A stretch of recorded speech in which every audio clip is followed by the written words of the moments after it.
They redid the whole thing on us. How's it? Whoa. How many did you count? Oh, I was just looking. Oh, I mean, see what you brought us? quite a few. Yeah, I mean, the old ones are fine, but What? I like that they're a little firmer. I gotta ask Pap a question. Pat.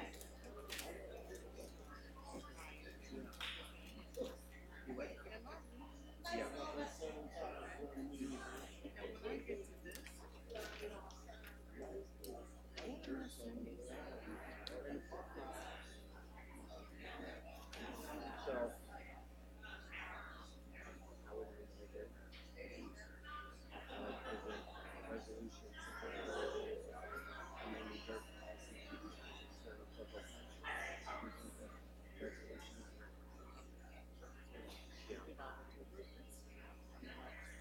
Yeah, I'll maybe sign off on it. But it's when it's something like bigger, they yeah. Although now I'm looking. We ready? You all ready?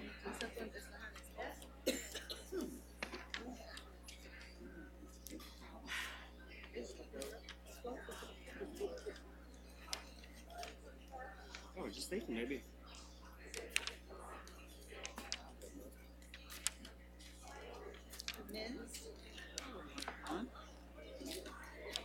Thank you. Whoever shared. Would you like a mint? Oh. So I'm presenting as written. Yeah. Okay.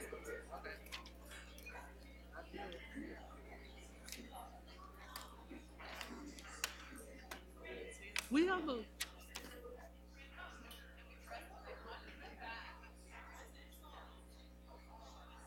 Okay. That's what's on the first page of it? I didn't know it was a performance. It's just the kids presenting. Okay. Yeah. Yeah, I Come have on, that one. Andrew. I just don't have the one that we're all supposed to share our Yes, I piece. did. Thank you. They, Yeah. Yeah, we just have to. you guys ready? Yeah. I'm getting ready to hit the ground.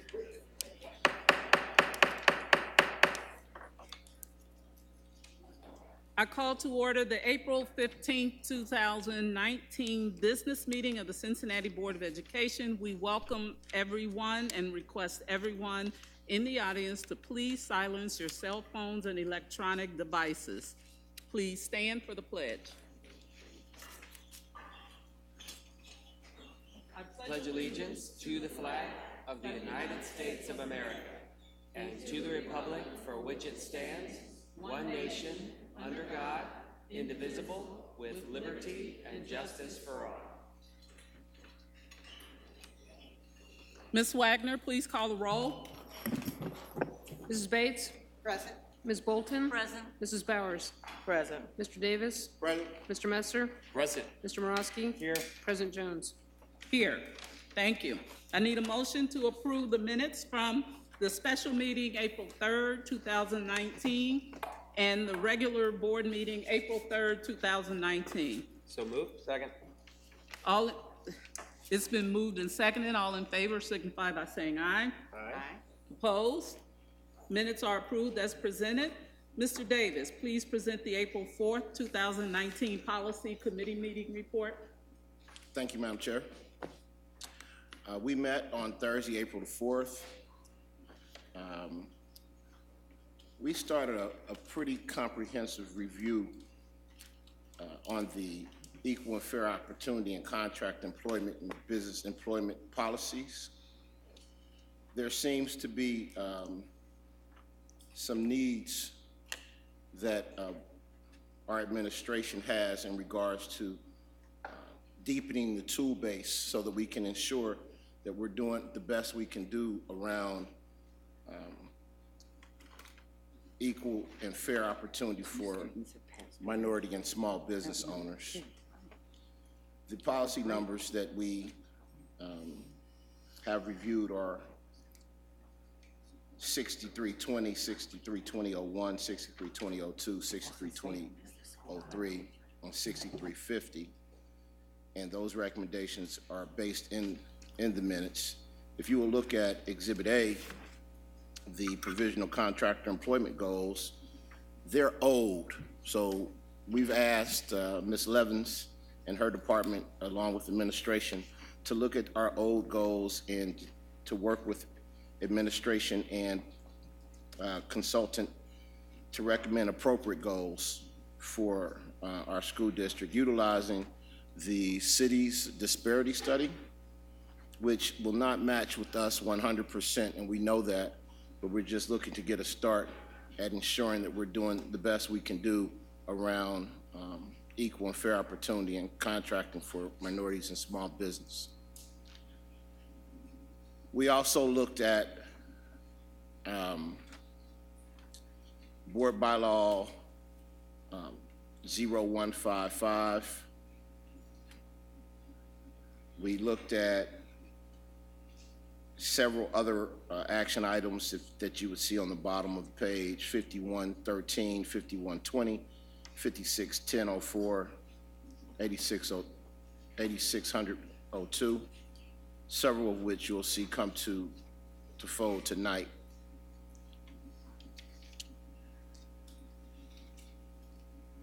The large item that we discussed in policy was an item that was referred to us from the Student Achievement Committee around attendance boundaries, and the administration is working on the proposed attendance boundaries from Student Achievement.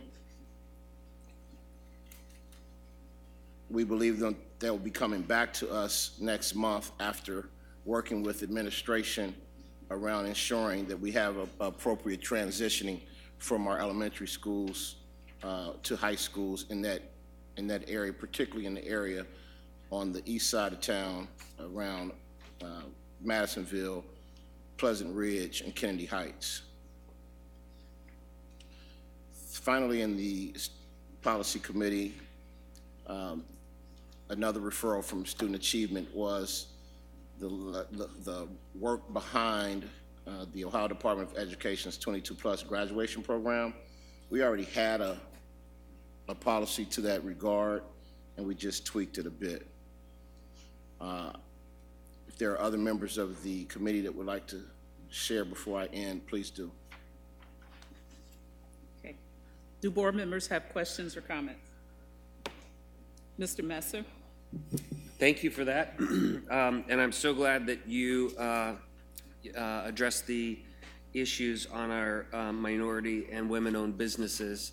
There was a policy that came up to finance that we weren't sure 100% what to do with, but I think it is germane here, which was the establishment of a diversity and minority and women-owned business roundtable, where it would be key experts in that field from throughout the community who could help advise the district in not only creating the goals, but how to structure the program. So maybe that could be tied in here to bring some of that best practice in to CPS that many companies do. And then the only other, so thank you for that. And then the only other kind of question is, as it relates to the attendance boundaries, my assumption is, there obviously is going to be a major update when the strategic plan is rolled out in August. So does it make sense to do the adjustments kind of all at the same time as we look at kind of the longer term plan for the district as we roll that out in August? Well, as to boundaries, this is just a referral from Student Achievement, and although I sit on Student Achievement, we're really taking the considerations of boundaries and student achievement. So I'll pass that question to Member Bolton after I share that. I appreciate your, and I don't know if you all have discussed this at the Business Advisory Council or around a roundtable, but you did bring a point that I had failed to mention. We used to have an Office of Minority and Supplier Diversity, and I don't know what happened to it. And then in the policy committee, I actually asked to get an understanding of what happened to the old Office of Minority and Supplier Diversity. to the point that I think the board needs to consider if that's something we need to revisit. I don't know if it was a cost issue or if there were other priorities. I know that Member Bates made a specific point in the meeting about how that office came up back during the facilities master plan, and it was more necessary then. But I think the board needs to take a look at whether it's necessary now. But I don't know if that we'll know that until after we get the information back from Ms. Levins and her department. But the ideal of having a roundtable is one that I think would be something that could support the Business Advisory Council for sure. Yeah. Thank you, Mr. Davis. Other questions or comments? Okay, Ms. Bolton, please present the April 11th Student Achievement Committee report. Thank you, Madam President. Yes, so we had a special meaning it was not on the original calendar, but based upon dialogue and discussion in the general board meeting the week before, and knowing that this meeting was coming up tonight, we discussed two items. Very rare for student achievement to have only two items on the agenda, but both took a great deal of time and are significantly valuable in the discussion. One is the concern that some board members have raised regarding the safety issues surrounding the renovation of Liberty Street, and the belief that what can be done regarding the calming, as it is called, of that street, and whether or not there should be lessening of the lanes and what we could do, particularly for our downtown schools. And we felt that the school district needed to be a part of that dialogue as well as the neighborhoods. So we were fortunate to have both two members of the community, kind of from different positions, talk a little bit about the history, a 6-year history of that renovation proposal. And tonight, what we have is a resolution that came from that discussion. So we'll leave it at that, but I know that the issue was us to find out about the safety and how the district could be a part of that dialogue as the review and the reconsideration of the original proposal takes place. And the other one that was needed based upon dialogue in the board meeting the week before is the continuation, and perhaps tonight, the culmination of the discussion regarding healthy starts for high schools. And what was determined to be needed was that for an opportunity for the administration under the direction of Mr. Johnson and then the Student Achievement Committee members who've been a part of this for quite some time. And also we were fortunate enough to have two guest board members at that meeting, and we appreciated it greatly. And Mr. Johnson shared with us some of the parameters, both of the yellow bus aspects of what next year will look like, as well as some of the cost savings and some of the greater efficiencies, and then also how the metro piece plays into the later starts or healthy starts for our high schools. Currently, we have at least, I think, 6 high schools that are not in a healthy start. The idea was that after a lot of discussion, not only there, but for the last 2 or so years, really more than that, and with community input and with the expertise of the administration, a compromise began to emerge where there's a commitment to the Healthy Start piece and a 3-year implementation plan to put that into effect. And the ultimate result of that will be a resolution that we will be deciding upon tonight. So thanks everyone for all that work on both of those items, and particularly on both areas. Thank you for the community people that participated, as well as the experts that we have in-house on both the, interestingly enough, Liberty renovation and also the possibility of healthy starts. And I submit the minutes for approval. Thank you. Do board members have questions or comments? Okay, I need a motion to approve the committee minutes. So moved. Is there a second? Second. All in favor signify by saying aye. Aye. Opposed? Minutes are approved as presented.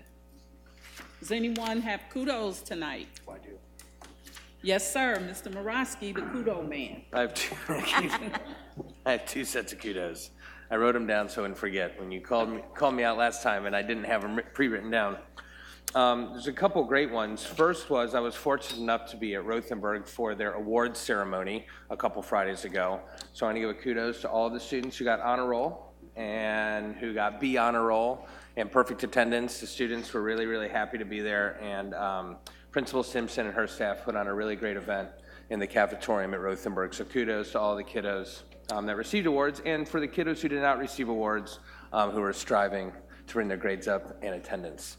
Lastly, I was talking with Principal Tammy Solomon-Gray at Cheviot, and she let me know most of the board, and certainly some of the folks in the audience are aware that Cheviot has adopted Stephen Covey's 7 Habits sort of curricula and program for their school. This is a really big deal. Stephen Covey's organization gives an award called Lighthouse status to schools, and there are only 424 schools in the world that have this status, and only 1 urban school in Ohio that has this status, and it's Cheviot School. Yes.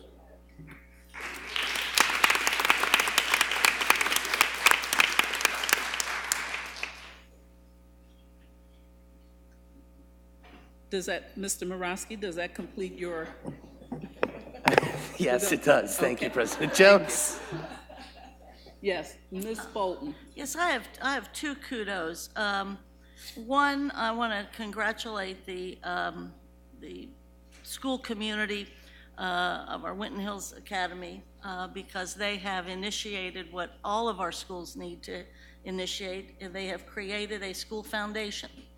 And I think that that's the way they've gone about it has been outstanding, and indeed the foundation in its earliest times has been able to help with the competition that those children, as you know, won regarding the writing of the book about Marion Spencer, and the foundation was critical in coming up with the money and the need for that. And so I applaud that. I also want to congratulate too the superintendent's alma mater, because I spent the day today at School for the Creative and Performing Arts as they are building a story about their school. And they had in that session, they had one of the nation's leading experts on the storyline, and presently the historian for Procter & Gamble, and this was an amazing array of community people and school people and students, and it was very, very useful, and I think it's something we're going to consider as we work so hard on our strategic plan that ultimately, as the superintendent has said any number of times, a story has to emerge. And I was very gratified to be a part of that, but more particularly to mostly observe that effort of the community coming together of that school to figure out what their story is. Yes, Mr. Messer. Yes, I had an opportunity to attend the 50th anniversary gala for Lighthouse Youth Services, which partners with us to assist with some of our children. And as a result of that, a kudos to the communications team, because I was approached by someone who is the parent of 2 children and a third on its way.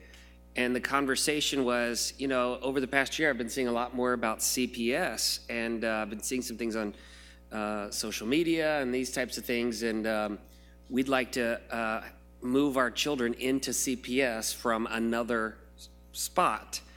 And I thought that was a pretty interesting way that they got kind of in the path of wanting to come to CPS is through the things they saw in social media.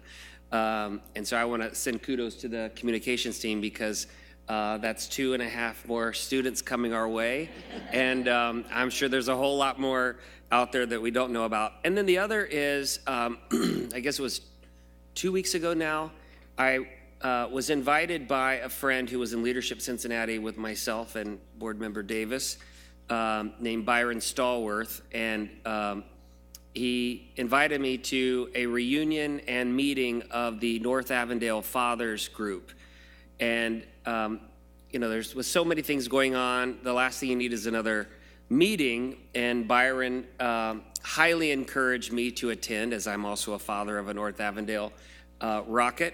And I have to say, I was completely blown away of that experience.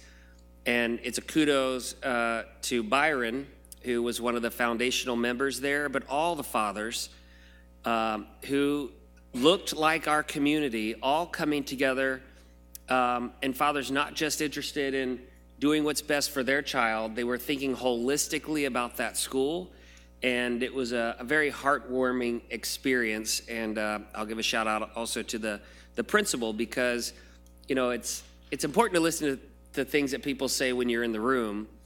It's even more telling, though, I think, when they leave. And when he left, there was a discussion, and they started sharing stories about their experience, some of the alumni that came back, and it told me that, A, my children are in a really good spot, and there's a great culture there, but B, there was a whole lot of trust and belief and engagement in what they saw as a highly functioning Cincinnati public school that they're a part of. So kudos to the North Avondale Fathers Group, and specifically the founder, Byron Stallworth.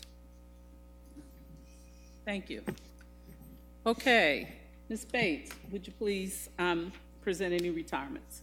Yes, we have many retirements to vote upon tonight, and they are all certificated personnel. Richard G. Aberlat, Susan M. Almer, Deborah L. Bailey, Paul L. Bernheimer, Elaine Y. Berry, Vicki J. Bisher, Yvette F. Dixon, Alal Iyada, Bethany Dawn Hertzig, John P. Huffman, Shirley L. Jones, Marcia A. Kemper, Julia A. Kramer, Madeline Azwad Muhammad, Marie Lane Osborne, Gina R. Smith, Catherine M. Soderquist, Mary Bradley Stevenson, Stephanie Smith-Taylor, and Julie M. Vorpay. We congratulate you on your retirement, and thank you for your service to our children. Thank you, Ms. Bates. That's the longest list since I've been seated here. So, but we're happy for those who have made that life-changing decision. Thank you. Okay, we are now at the item on our agenda for hearing the public. Each speaker has 3 minutes to speak, and Mrs. Wagner will be our timekeeper. When the buzzer goes off, your 3 minutes are up. Please refrain from discussing any personnel items. When your name is called, please come to the podium to speak. And in typical fashion, I call 3 at a time. So we have Kelly Prather, Gilda Vargas Adams, and Chrissy Little. Is that the right?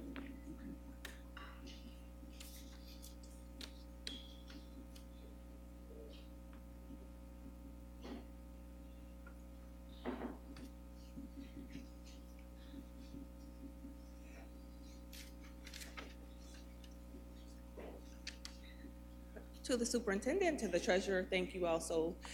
Thank you both so much for allowing me to speak, as well as the board members. I want to publicly congratulate board member Bowers for the appointment to the school board. I was really excited to hear that you do have a background in child mental health, and with everything that children are bringing into the academic environment from home, I think that it's a much needed services. Although I do realize that mental health is imperative, mental health is not the only service that is needed in the school system. I'm a firm believer, being that I've worked in the school system as an occupational therapist, that we need additional services. We need an interdisciplinary team approach to deal with the services or to deal with the issues that students have. I know that most recently, they brought cursive writing back into the school system. And with cursive writing, you're going to need an occupational therapist to work with children for eye-hand coordination. You'll need physical therapists to deal with muscle strengthening for the hands, and then speech-language pathologists to add the additional approach. I know that you have medical social workers in the school system, and they're far and few between. And so medical social workers are able to outsource or to provide services or referrals for the appropriate services. So my ask is that we improve the interdisciplinary approach in terms of dealing with students who have IEPs and 504 plans, especially since we have an 18% population of students who have IEPs, and then we also have, that would make it more like 20% for students who have 504 plans.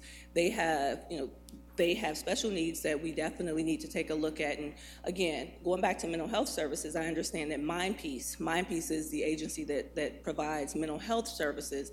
But again, I want you all to look at or really work towards improving the quality of services, adding additional services to meet the needs and make sure that the students are successful academically.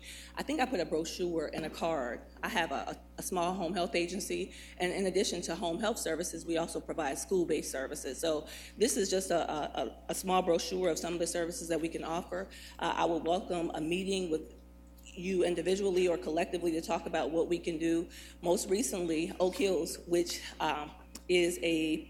which works with the preschool promise as well, works with a preschool population, has a 5-star rating. And the reason they have a 5-star rating is because they have occupational therapy, physical therapy, and speech language pathology services in the school system to ensure that their students are successful academically. And for the record, as you think about your strategic plan, just know that special education services add a lot in terms of finances to the district. So that's just something to think about. So again, I welcome an opportunity to have a meeting with you all about the services that we could offer. Thank you. Thank you.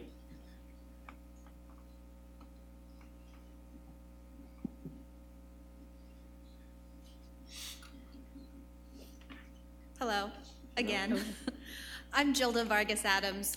I'm a CPS parent, a pediatrician, and I'm here again to once again mention healthy high school start times. As most of you are aware, it's been over 2.5 years since our group began advocating for this issue with the Board of Education. We're delighted to see that there are fruits coming from our labors, and I think you can see by the yellow C behind me that the community is really behind the issue of healthy start times. There's a resolution before this body tonight to implement healthy high school start times across Cincinnati Public Schools in the coming 3 years. We are delighted to see this come to a vote today. I will remind you briefly how important start times are for high schoolers and their sleep, and that the impacts are wide-ranging: mental health, improved health, better school attendance, better test scores, better grades, public safety, future income. All of these things really matter. But I also want to tell you about someone who was going to speak after me today who is not here. This is a brilliant and brave Cincinnati Public High School junior. He had a really impactful story to share with you about his own journey with depression. He was going to speak about sleep and the role that it has for mental health for teenagers and his personal experiences. But instead of being here with us today, he's been in the Cincinnati Children's emergency room with suicidal thoughts. It's heartbreaking. That young man, unfortunately, is not alone. There are hundreds like him in Cincinnati Public Schools. One piece of the puzzle for addressing mental health is sleep and high school start times. It is not the only piece, but it is an impactful and an achievable one. I urge each of you to vote in support of this resolution to help our children. Thank you. Thank you.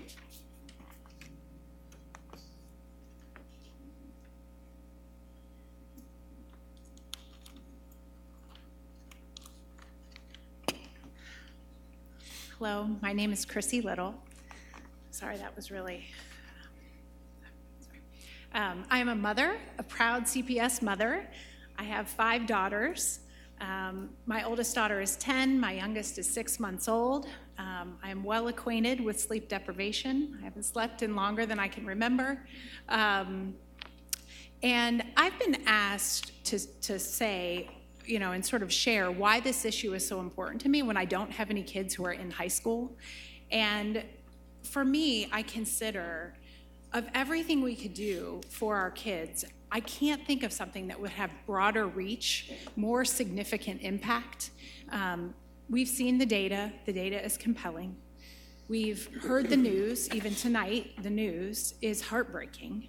And I think the most compelling part is that those who are most impacted by this issue are the ones who are the most vulnerable. While this impacts all students, sleep deprivation impacts all of our teenagers, the ones who are most at risk and those who would benefit the most are those who are most vulnerable. Either from an economic point of view, they're the most vulnerable, academically, mental health, and I'm so encouraged and so proud of CPS that we are here at this point. I commend all of you, all of the hard work that's been done to bring this to a vote tonight. I feel so hopeful when I think about what might be possible. There are these moments when you know that true life change can happen, and this really will make that kind of difference for some children. Some children will graduate or not on the heels of this decision. You know, safety, mental health, we know that this makes a huge difference for those vulnerable children. So thank you. Thank you for the work that you do day in and day out for our children, and thank you for bringing this issue to vote tonight. And yes, all of us in yellow, you know which side we'd like you to vote on, and so we thank you so much for your service. Thank you. Our next 3 speakers, and I apologize if I mispronounce this next person's name, Damaris Marcius Prof, Derek Bauman, and Perry Brenner.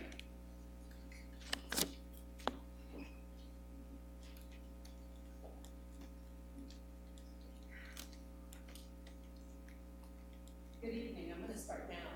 Okay. Good evening. Good evening. Usually you can hear me without this, so we're going to run with that. Do you need it? Yes. You do? Yes, we do. Really? We want the audience to hear you too. Good evening, and thank you so very, very, very, very much for getting to the resolution.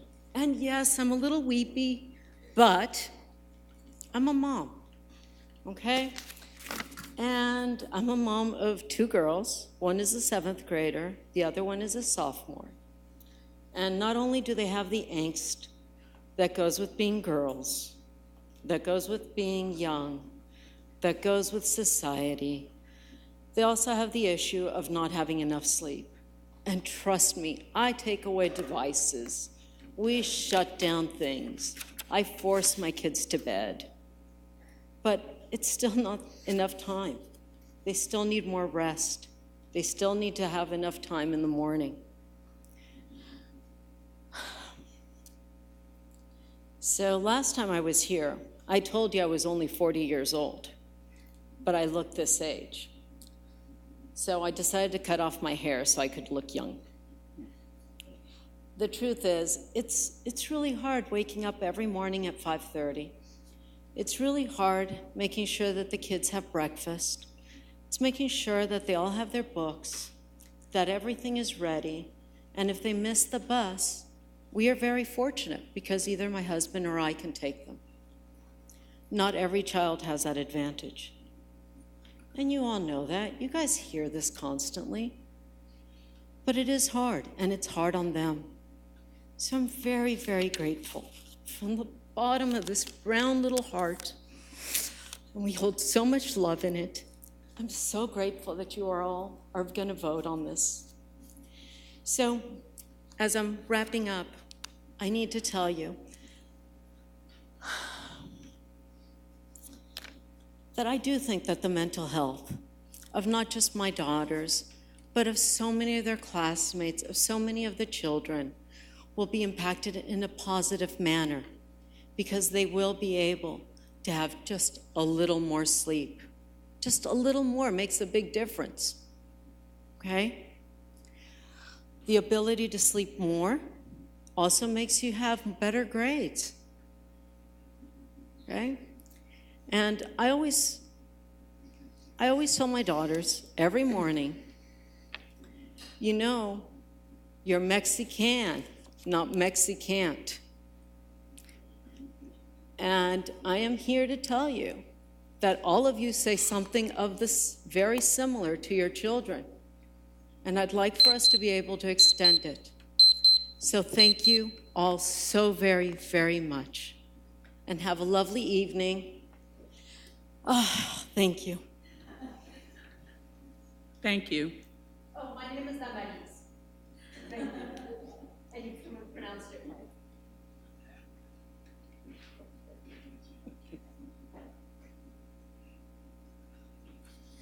Good evening. Good evening. I am Derek Bauman, resident of Over the Rhine, a proud product of public schools, and a retired police officer after 26 years, which leads me to now be such an advocate for safe streets and traffic safety here in Cincinnati. So I want to thank you for inviting me to the committee and presenting last week. And I am here this evening to, again, thank you for taking up the issue of Liberty Street traffic calming, road diet as it's called, and urge you to pass this. I want to give a little bit of context. First of all, in the 1950s, Liberty Street was expanded to its current width. It was a regular two-lane city street, probably 20 feet across. And we know that in cities across the country, and here in Cincinnati specifically, how our urban and minority communities were decimated by the expansion of freeways through city centers. And so there's a larger context here beside just the street that I would like us to keep in mind. Part of the concept here is to shrink down this scar that was inflicted upon our city and upon the neighborhood of Over the Rhine with the intention of connecting the future I-75 and I-71. It was literally going to be a highway through there. Ultimately, that connection was made on Fort Washington Way down by the riverfront. But today we have this 7-lane scar that leads to cars speeding through the neighborhood and very close to Rothenburg School. We know that at least 13 CPS kids have been struck by cars, a couple fatally, so far this school year.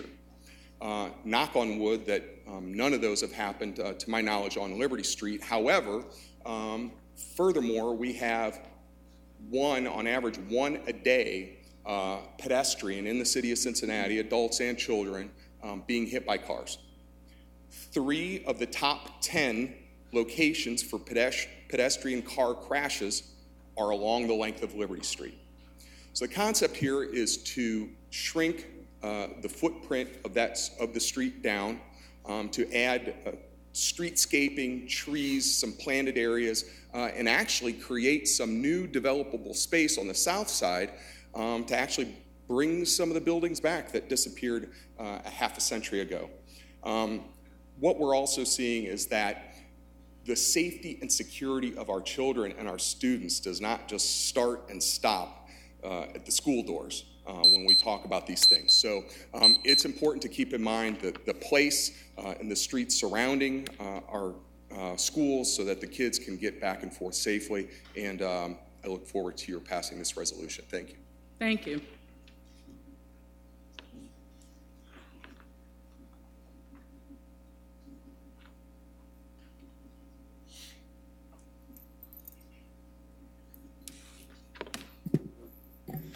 President Jones, members of the board, Superintendent Michael, Treasurer Wagner, thank you for having me.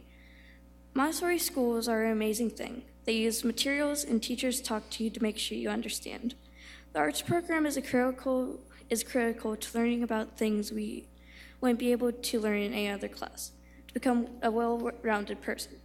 My fellow students and I love the arts. It's fun and lets our imaginations flow.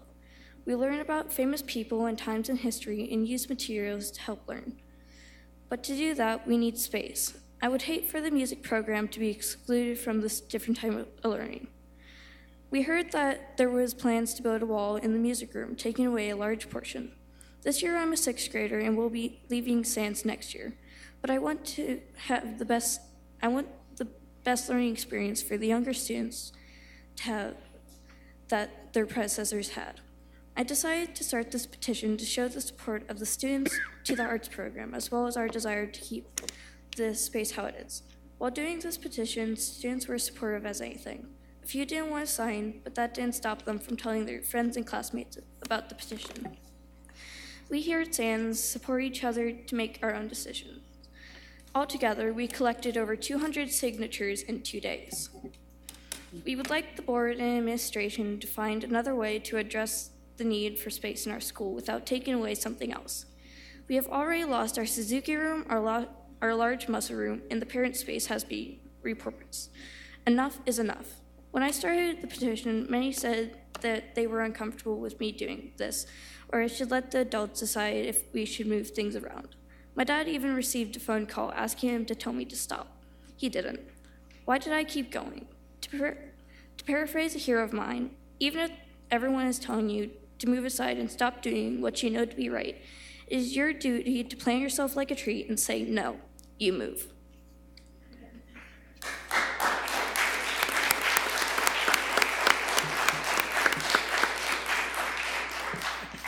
I just have to comment. We always encourage our students to come and speak to us, and one thing you can count on is that they speak their minds. So we're very proud of that. Thank you so much. I am going to ask the superintendent to introduce our presentations. Thank you, President Jones. We have some very exciting presentations for you this evening. We want to showcase our students and our wonderful partnerships. And so we are going to begin with introducing Lauren Worley, who is our Chief Communications and Engagement Officer. And she has some wonderful information to bring forward regarding our youngsters at Roberts School.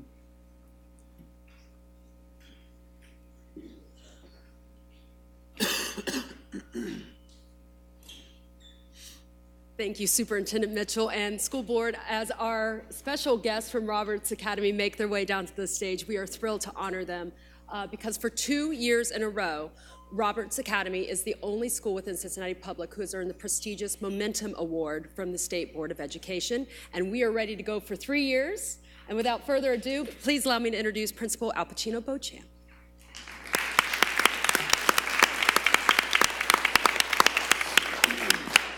Thank you. Thank you to the board, Superintendent Mitchell.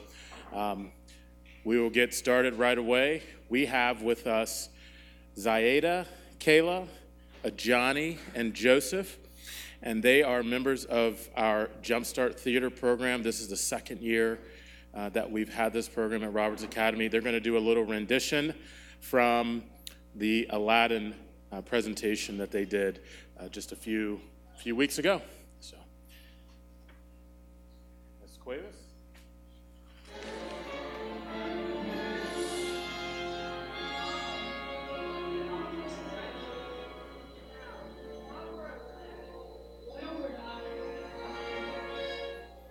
That couldn't be it. Hey, there's a lamp down here, but it's not much to look at. That's it. Bring it to me now. All right, I've got it. Egyptian jade, fifth form princess.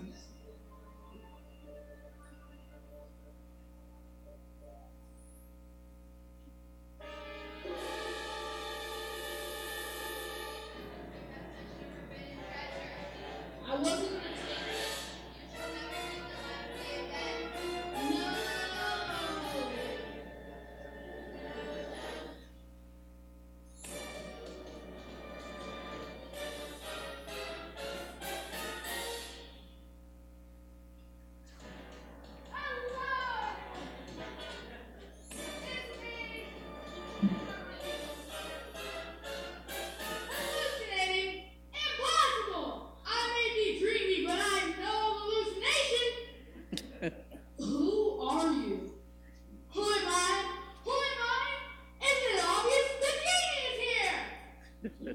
So, you're from inside the lamp?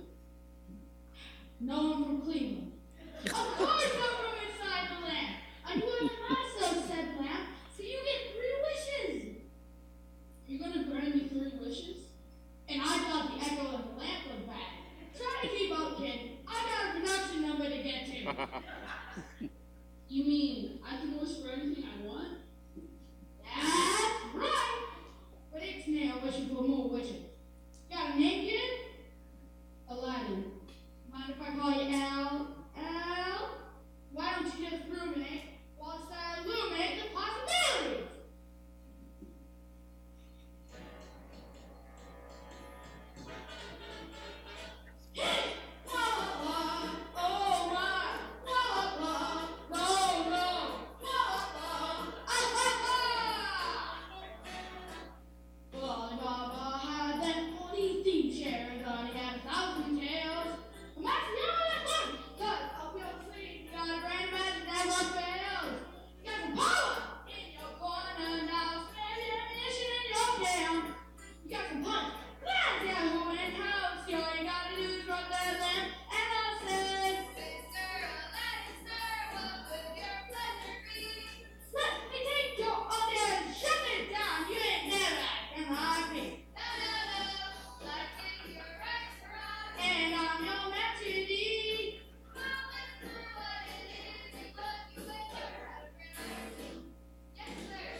Okay, we're just getting started. So our hub director, Tracy Power, is now going to come up and talk about our Community Learning Center.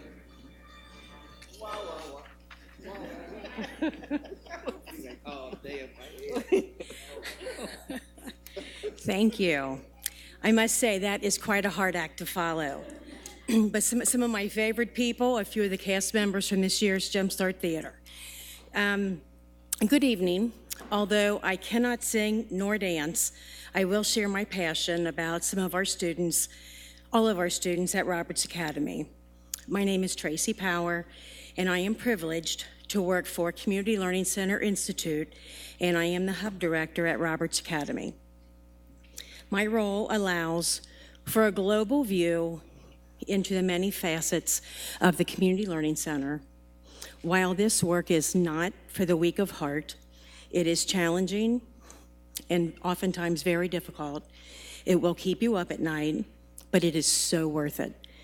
To see our students and families thrive, it begins with the continuity of all leadership, which encourages success, expects collaboration and teamwork, which finds its way into our daily work, to constantly nurture authentic relationships with students and parents, partners and teachers, and everyone who comprises our Community Learning Center, our community at Roberts. Those relationships are the very basis which allows us to serve to educate and empower our students. The integration of Community Learning Center partners and programs and services are the vital element in our toolbox, providing intentional alignment for students and families, the very best supports, the very best that they deserve. These supports offer students not only academic success, but the very holistic approach to tend to the whole person for far greater impact and growth. Our Community Learning Center team is not one that just happened by chance. This team was thoughtfully designed, programs and partners thoughtfully cultivated, specifically to influence and impact. Our team works best when confided in and challenged, just as our students rise to the occasion on a daily basis, as do our partners. Rigor is woven into their DNA, partners, teachers, staff, and our students. Students are challenged for academic and personal growth every day in their classrooms, on the play field, during after-school clubs, summer programming and camps, and continue to strive for excellence for their long-term academic goals and life goals. For their success and achievements, we are so very proud to be a small part of that. Thank you. Thank you.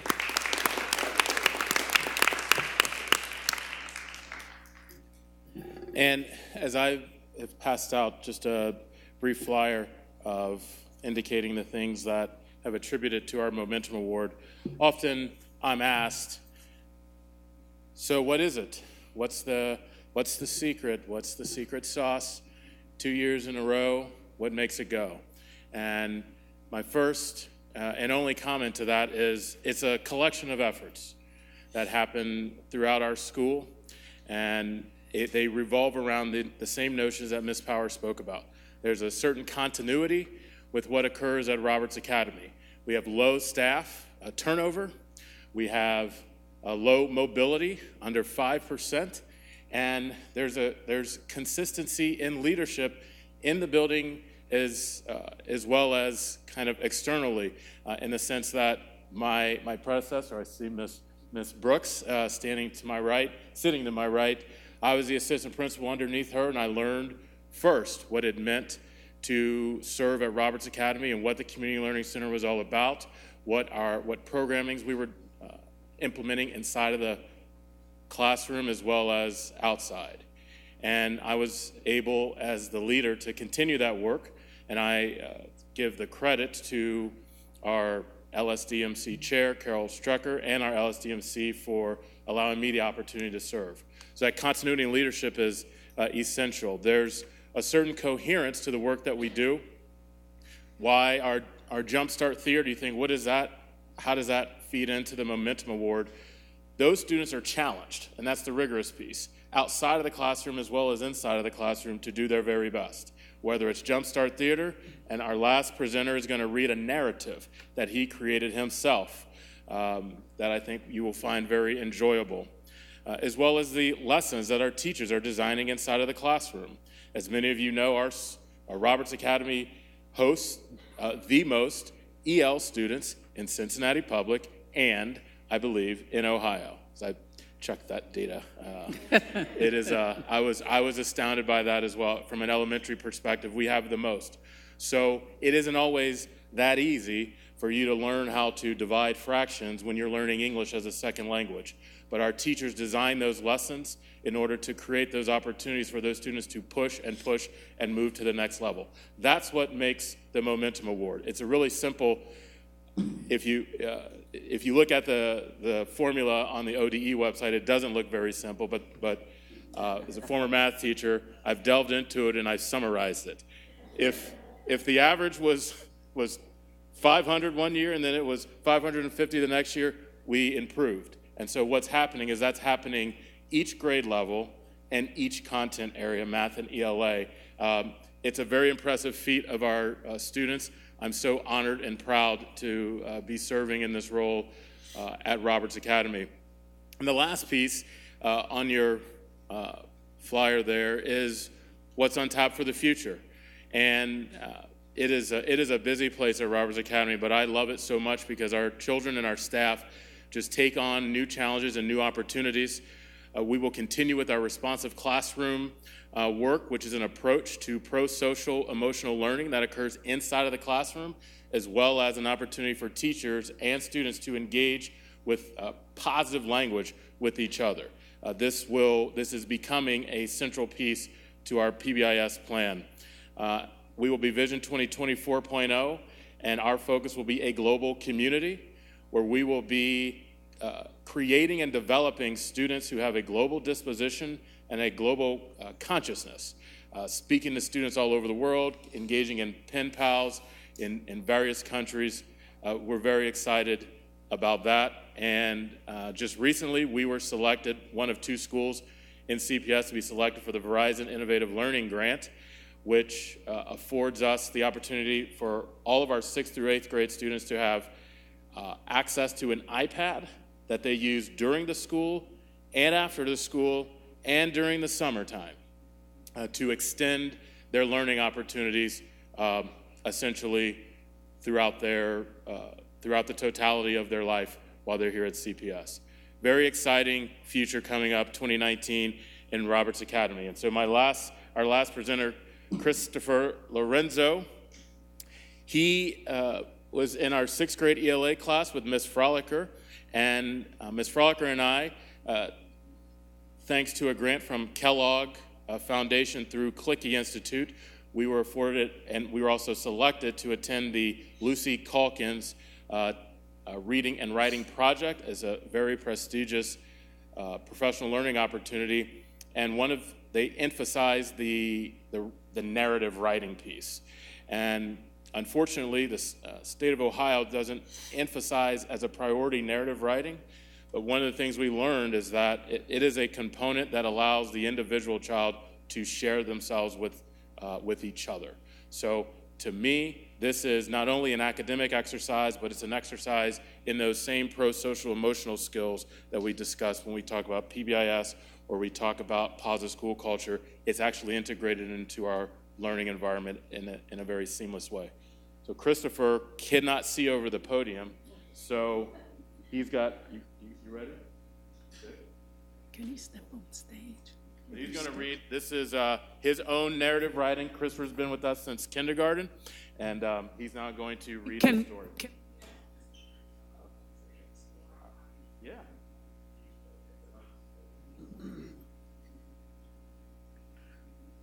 Hi, I'm Christopher, and I will be reading something I wrote in 6th grade called Mr. Tickles. When the sun came up by 6:30 in the morning, I looked out my window and felt the cold breeze hitting my face while listening to the birds singing religiously. I closed the window and went downstairs. All of a sudden, the microwave turned on. I quietly walked into the kitchen, and there stood Genesis. She almost scared me to death. Genesis is my sister. Laughing, she asked, "Can I scare you?" "Nah, it's not like I almost died," I said sarcastically.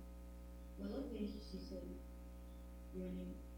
That's when our bunny Mr. Tinkles woke up. Genesis and I walked to the living room where we saw Mr. Tinkles laying on his tiny adorable bed that my sister made for him. The bed was made out of cotton string and fluff. Genesis then went to the kitchen and got himself some waffles. That's when Mr. Tinkles started to sniff the whole evening. I guess it was the waffles. Mr. Tinkles went straight into the kitchen and hopped on Genesis' lap and began to bake. His eyes were wide. It was one of the most adorable things that we saw in our lives, which made leaving for school a lot more difficult. So Genesis gave Mr. Tinkles some waffles. A few hours later, when they were back in school, Genesis began complaining. "Science is so hard about now. I just want to get something that's confused." "Yeah," said Genesis, yawning. Soon Mr. Tinkles started to scratch me and my sister. Genesis thought he was hungry, but nope, he just ate the food.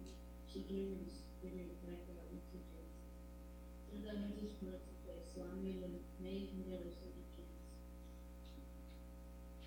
Just went straight into the brains and knocked him is a nightmare. That's when our own cars do. We're eating empanadas. If you don't know what empanadas are, then you should search it up on Google because it's really good. Anyway, we finished eating. We started to practice the pink panther on our piano. We played with Mr. Timbers for a bit longer, and then we went to our own room on Thursday. The next day, on the Saturday morning, probably at 11:23 or something, I went downstairs to check on Mr. Timbers. Mr. Timbers was home, so I decided to sort of better. I guess he was hungry because he was living on his food, and then he began eating it so fast. I stopped him so that he wouldn't choke on his food. I then stopped him before police can choke. In school, I learned that everything can choke, not pets, right? I'm so confused. Just then, Genesis came down the stairs. She opened the door to breathe in the fresh air. He forgot to close the door. We just saw Mr. Timber moving his feet and walking straight outside. I put on my shoes and raced down the street chasing Mr. Timber to the woods. It had started to rain and my vision was getting blurry. I suddenly tripped over a rock and the water was deeper, stopping only because I heard you. There I was, just going down the river. The sky filled with thunderstorm, and now all things, winter's mistake, but I didn't bother with it. I felt tears running down my cheeks, but then strangely, I fell asleep. As I lay there dreaming, I remembered that the day when Mom bought me some sequels on the pet store. He was just a cute little baby. When I looked into his eyes, I could tell that he had his own story where he had it was as if we could speak to one another. Genesis and no play until we took good care of him. But I wonder if he would ever come back to us. I woke up in the middle of the woods, bouncing my head as the sun began to set. How long did I sleep? That's what I said to myself. I saw the field leaves my house, so I wanted to get rid of it. And I started to hear voices. As soon as I got to the street, officers and my brothers, I came to my mom and sister. I ran straight to my mom and sister and told them. They both were crying, asking me where I was. And I told them who the police officers everything. When the police officer left, my mom took me inside into my room and I told her, I will never forget this day. Once I calmed down, I started looking at the edges of the conference.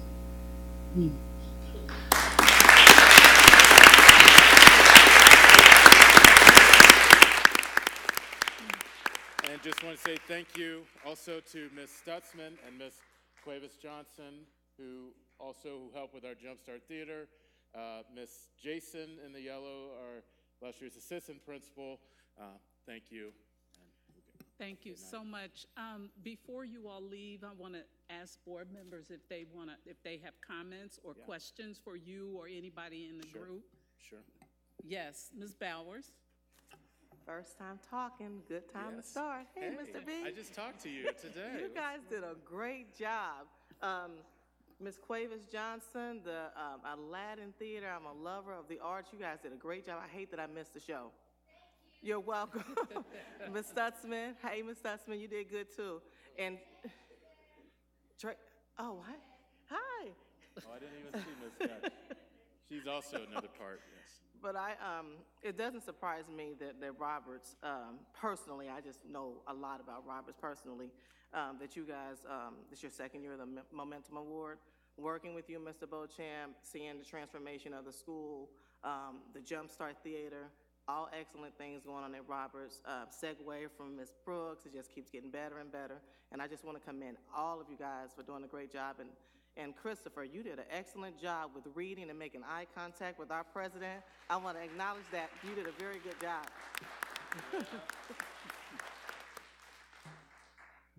Thank you. Mr. Morosky. Mr. Beauchamp, what has been going on at Roberts is nothing short of amazing and impressive. So thank you for bringing everyone out tonight to showcase just a little bit of the talent and things that are going on in that building. I know the legacy that Ms. Brooks left was strong, and you've only built upon it. and the sky, I think, is literally the limit for Roberts Academy. I want to give a shout out to, and you highlighted it extremely well, the Community Learning Center model and the way it's been implemented. Ms. Powers' work, I had the great fortune of crossing paths with when I was in Lower Price Hill many years ago. And just to let you know, due to the tight familial network that the CLC at Roberts has built, one of your community partners, who I'm friends with from a former Lower Price Hill life, got a hold of me to let me know about the mass influx of immigrants and parents that know to go to Roberts, and word on the street is you have a welcoming community. And because of that, I was able to talk with the superintendent, and again, that kind of relationship that exists between the community, your families, students, us, is really, I think, like what we're going for with the CLC model. And that is a story that just happened. And lastly, Christopher, I was an English teacher for 10 years, and I taught sophomores and juniors, and you made all of them look bad. You put all of them to shame, so keep it up. Thank you. Any other comments or questions?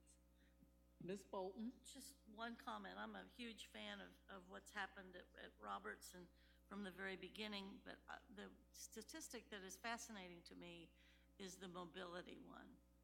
I mean, that is beyond remarkable, and it's a testament to your staff and the families and the commitment you all have made to each other, and I know it's a very large part of the Community Learning Center model that makes that happen.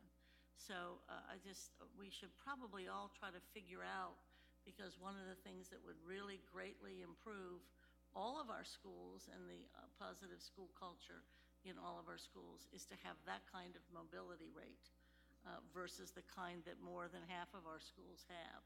So I think that's a learning piece, and I really greatly appreciate your leadership and Ms. Brooks's leadership and Tracy's leadership. This is just phenomenal. Thank you. Thank you. Thank you so much, Mr. Beauchamp, and congratulations to Roberts for receiving the award again.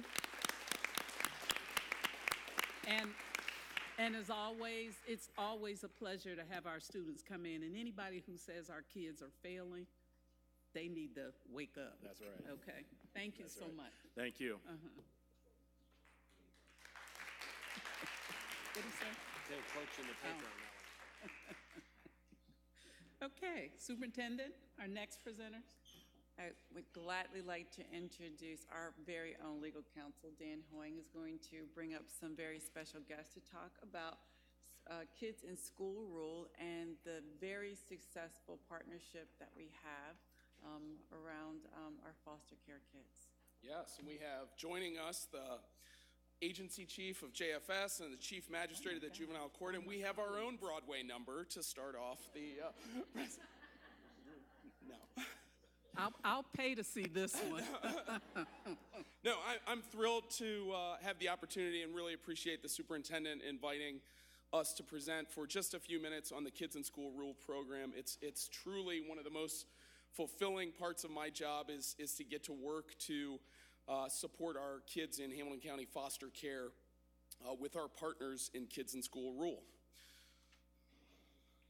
So just to introduce our partners today, the Kids in School Rule is a collaboration between Cincinnati Public Schools, Hamilton County Job and Family Services, and today from Hamilton County Job and Family Services, we're honored to have the agency director, Moira Weir, and also the Children's Services Director, Margie Weaver.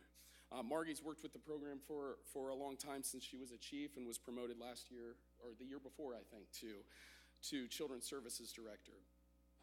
It's also a collaboration with the Juvenile Court, and again, we're honored to have with us today Chief Magistrate of the Juvenile Court, Carla Gunther.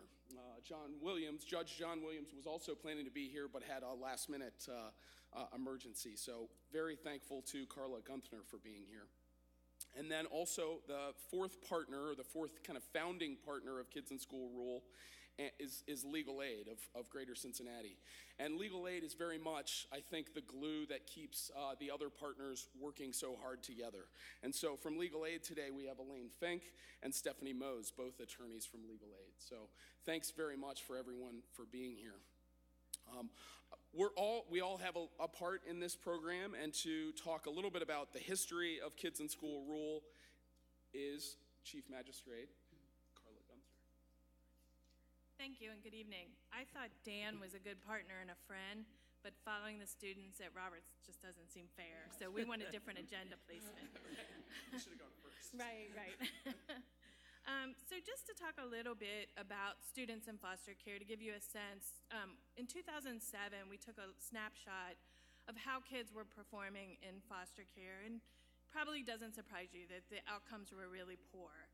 60% of our youth in foster care experienced at least one placement move during their tenure in foster care, which translated to a new school placement, unplanned school placement change as well.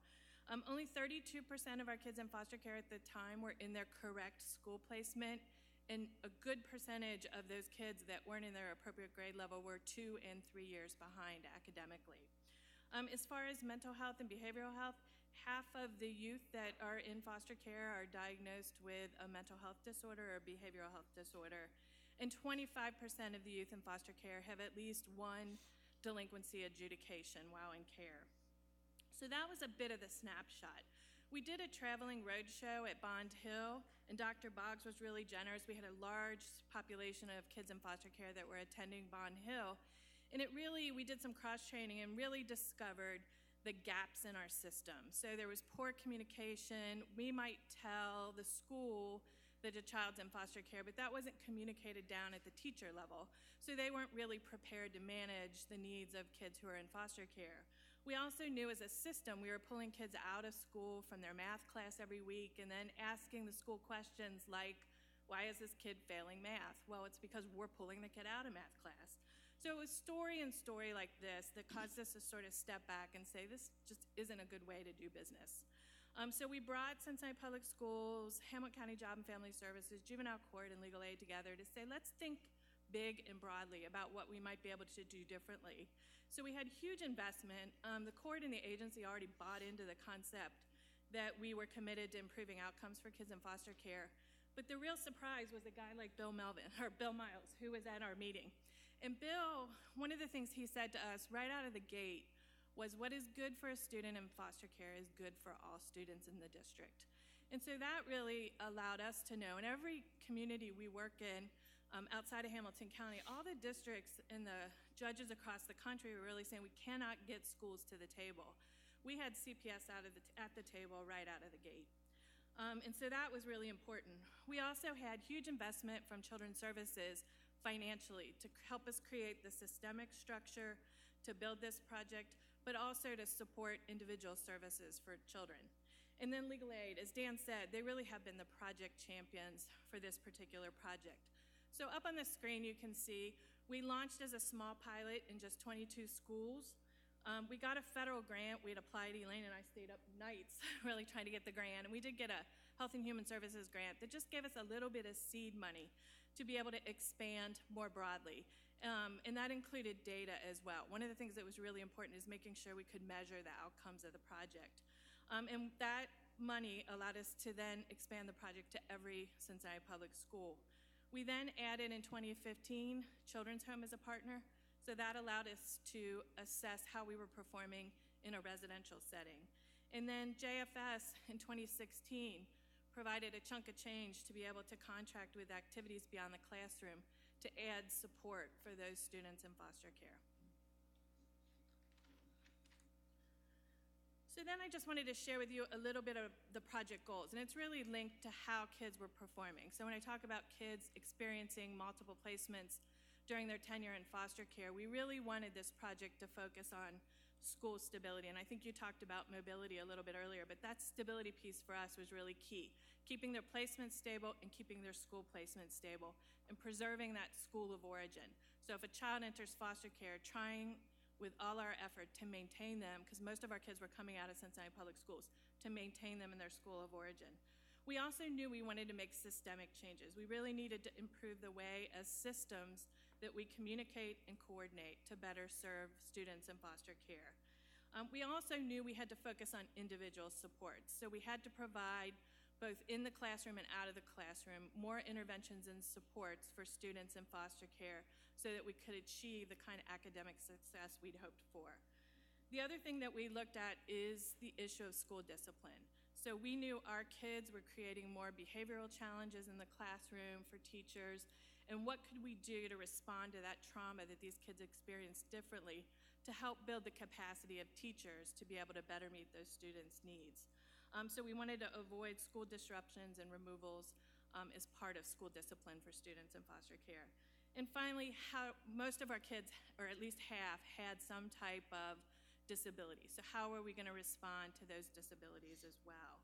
And so one of the things I'm providing the history, Maura is going to provide, along with Dan, a little bit more detail around the components. But I think it's really important to recognize that because of the work of this partnership and this collaboration, this particular project has received extensive national recognition. So the American Bar Association and the Legal Center for Foster Care and Education has highlighted this project nationally and deemed it worthy of replication. We were in the Hechinger report. We were also in the Huffington Post. Marion Wright Edelman from the Children's Defense Fund featured Kids in School Rule on the national level, identifying this as a project that folks should look at.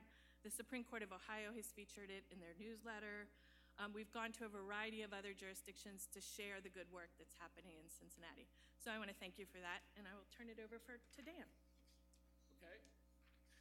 We sent home in your board packets the most recent report that we're really proud to have put out, the Kids in School Rule Program report, which was just published in December.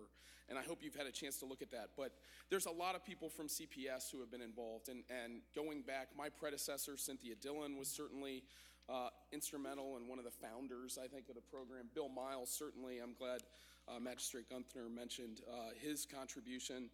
But also, I mean, Vera Brooks, who was here, Kevin Jameson, Leslie Bryant, Jane Zoltowski. There's just lots of folks who have been involved in helping this program. The core of the program, though, is for us, is the educational liaisons. So we identify one representative in every school who is usually a social worker or a school psych or an intervention specialist, somebody who is willing to put in a little bit of extra time to be a liaison in the school for the kids in their school who happen to be in foster care. They don't get a stipend for this. There's no extra money that they get. And as you know, there's lots of stipends in our collective bargaining agreement. This is not one. This is something that they do extra. And we really very much appreciate that. So we do a kickoff and kind of training with them at the beginning of each year. We try to make sure there's somebody who's really committed to this in every school. They have the expectation then of being a contact for the kids in their school who are in Hamilton County custody. Sometimes there's no kids in their school, and sometimes there's a dozen or more. So it just depends. And as you know, I mean, kids in foster care kind of come in and out of the system. They serve also then as the liaison for JFS within that school. Another really key component, which now is really enshrined in law, but I think the Kids in School Rule Program was doing it a lot earlier than the law required, was barrier-free enrollment. And so if you're a kid in foster care, you know, you may not have all your immunization records, you may not have your all the documents that would be normally and typically required for entering into school. And we try to make that as barrier-free as possible. And we're still working on that. So we had a meeting earlier this year that Stephanie Mose helped to lead, and JFS and CPS participated in. How can we make that as smooth a process as possible? And honestly, that has good effects for us, you know, in enrolling all of our kids, to a point made earlier. Fee waivers, so we do fee waivers for kids during the time that they're in foster care. A process that we implemented, I think 2 years ago, maybe 3 years ago, was we do 12th grade meetings. We involve a DSS manager, a JFS rep, legal aid rep, and we meet at every high school in the first semester and the second semester and cover every kid who's in the 12th grade and what is their plan for graduation. Do they need credit recovery? Are they on track? You know, do they have their fees paid so that they can get their gown? And I mean, just every aspect of getting the kids in 12th grade to graduation. And as you can see in a minute, that has had really good results for us on graduation rates. Thanks to really generous support from JFS, We've been doing tutoring. It started with K to third graders and now has expanded really to most of our students who are in need of additional tutoring. That's been really led by two exceptional administrators, David Conger at Covedale and Susan Aducey at Dater High School. JFS has also supported making sure that kids in foster care, just the logistics around extracurriculars and enrichment programs, whether that's athletics or any kind of extracurriculars, just making sure those logistics are in place that they can participate as well. And this summer, we're gonna start with Rebecca Beach's help, putting 20 JFS kids into the summer program that they run for their Project Connect kids. So that's really exciting for this summer. Moira Weir is gonna talk a little bit about some of the other aspects of the program. Thank you for having us. So I hope what you're getting from this is really a critical partnership, and it really is the investment that all the partners have made in making sure that our youth have stability. And I get the opportunity often to travel across the country, and what I hear from all of my partners is really Superintendent Mitchell and CPS have invested more than any school district that I know across the country in helping us make sure that we meet the needs of our foster youth, which has been really important. Some of the things that we've tried to do, though, is that we have bench cards that we take when folks go to court, and the reason for that is we want to make sure that the magistrates are holding us accountable, making sure that we're following the plan, pushing us to make sure that the outcomes that we're achieving and that the child has a voice in these educational outcomes. We have dedicated, under Margie's leadership, we've dedicated specific staff that are just there to be an educational liaison. So we've really intentionally identified staff that are there to really work with the schools in terms of making sure all the points are that we're meeting with everybody, we're helping with the students, we're meeting with legal aid, we're just ensuring that all the that we're working together. And obviously, we have this great partnership with legal aid. Through the money, they have the project management, but also do the advocacy for our students. So I really can't stress enough what an amazing program this is, and the fact that we're really improving outcomes for our youth, in particular kids in foster care who already come to us with a disadvantage, and just having that stability. We've changed things, you guys have changed things to make sure that there's stability for our youth, and those outcomes are really impressive, so thank you. Stephanie Mose from Legal Aid has worked with a data team from CPS almost monthly at times to help to make sure that we get accurate data. And as has been stated, if it weren't for the champions within Cincinnati Public Schools, none of this would happen. We mentioned Bill Miles, who I've worked with for many years, but also Susan Bunty was really the creator of helping us come up with a way to effectively do tutoring this past year. And as we talk about data, Sarah Trumbull Oliver, without her help, none of this would have been possible. There's a data sharing program between Cincinnati Public and Job and Family Services that shares data on a very regular basis to allow us to really track the outcomes of what is happening. And so I hope you have a chance to look at the report in more detail, but we want to provide just a few of the highlights here. And graduation rate is one of the most important outcomes that we measure through this program. Over the last few years, we have had a 90% plus graduation rate for seniors in the Kids in School Role program. It's important to put that in perspective. Nationally, the four-year graduation rate is 40 to maybe as much as 60%, nowhere near 90% that Cincinnati Public has. Legal Aid not only works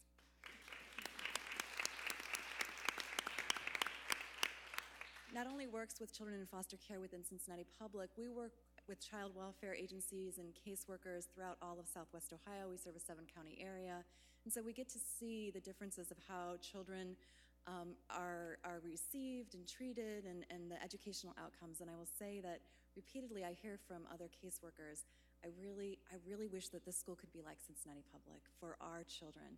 You really are leaders nationally, here locally, for this population of students. A couple other really important outcomes: third grade reading guarantee. We all pay attention to that this time of year because we know the high stakes it has for that very young student. In last year, 2017-18, 100% of the third graders in this program were promoted. And CPS has great numbers on that across the board, but again, very, very high. Kids in School Role program has also really reduced discipline rates. In 2012-13, only about 32% of the students in the program that year had no discipline referrals. This past year, that number had increased to 63%. Still is a population that has a lot of challenges when it comes to some behavioral and trauma-based behaviors, but certainly to see that kind of jump in just a few years is incredibly remarkable.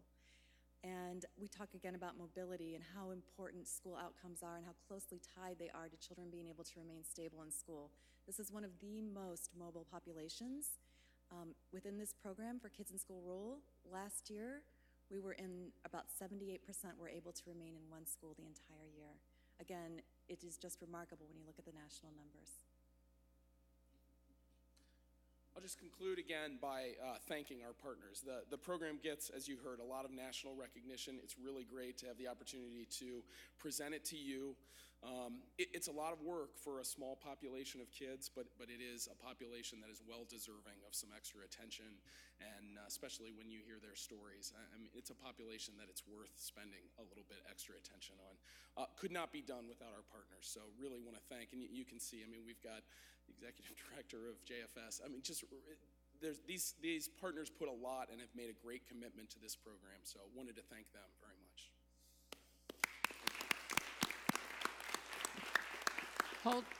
Can you hold on a minute, just in case folks have a question or comment? Questions or comments? Mr. Messer. Yeah, I just want to say thank you.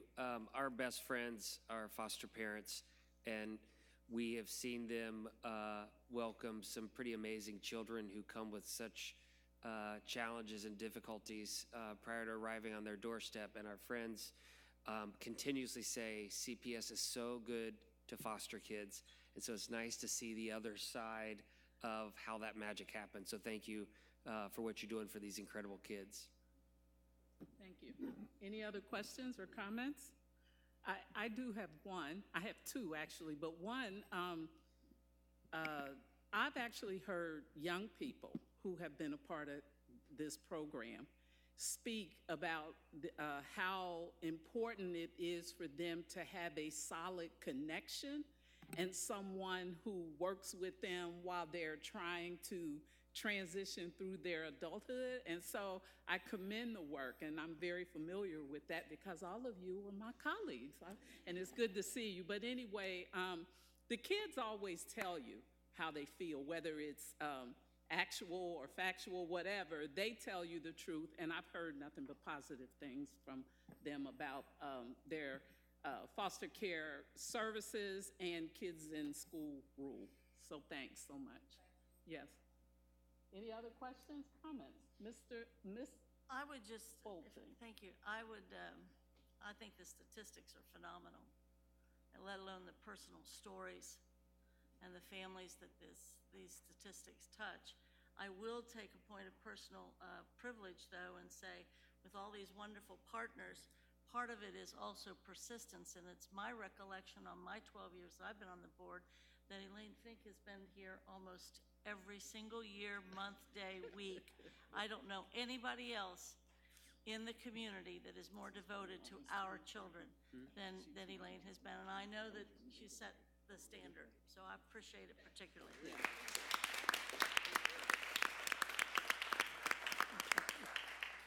Other questions or comments? Thank you so much. We appreciate you coming tonight to share with us.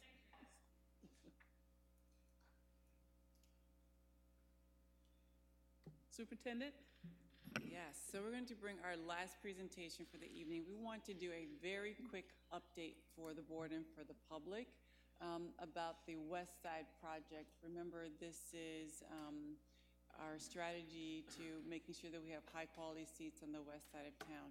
We have dedicated 2 administrators to serve for the rest of the time of this school year, working full-time to make sure that both the elementary and the high school Montessori schools on the west side open in August. And so I present to you Tina Stegman and Amanda Vargo.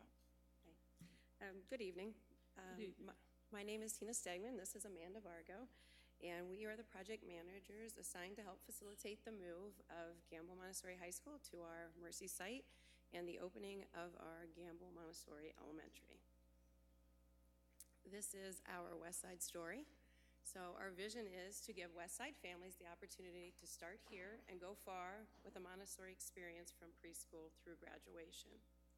The idea is that we, along with Dater Montessori and Parker Woods Montessori, opening Gamble Montessori will be a direct feeder into the Gamble Montessori High School. As project managers, we've attended weekly meetings that are headed by our deputy superintendent with all department heads. And there we look for any kind of troubleshooting, talk, and it really expedites the communication. From there, we meet with the performance leadership team to update the leadership. This is our project plan. This was created with Amanda, Laura Mitchell, and I, and it basically gives us a documentation that everyone can look at weekly to make sure we're on pace.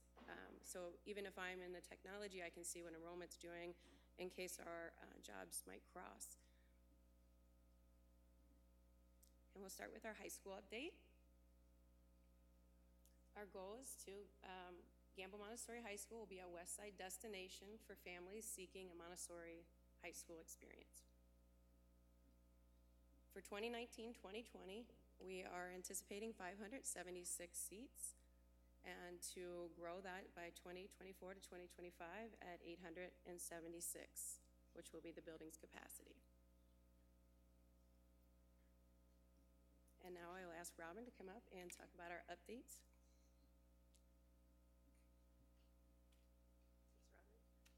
Good evening. So just a quick update on where we are with the former Mercy site. As you know, we have a building that's a little over 143,000 square feet that will allow for about 50 classrooms.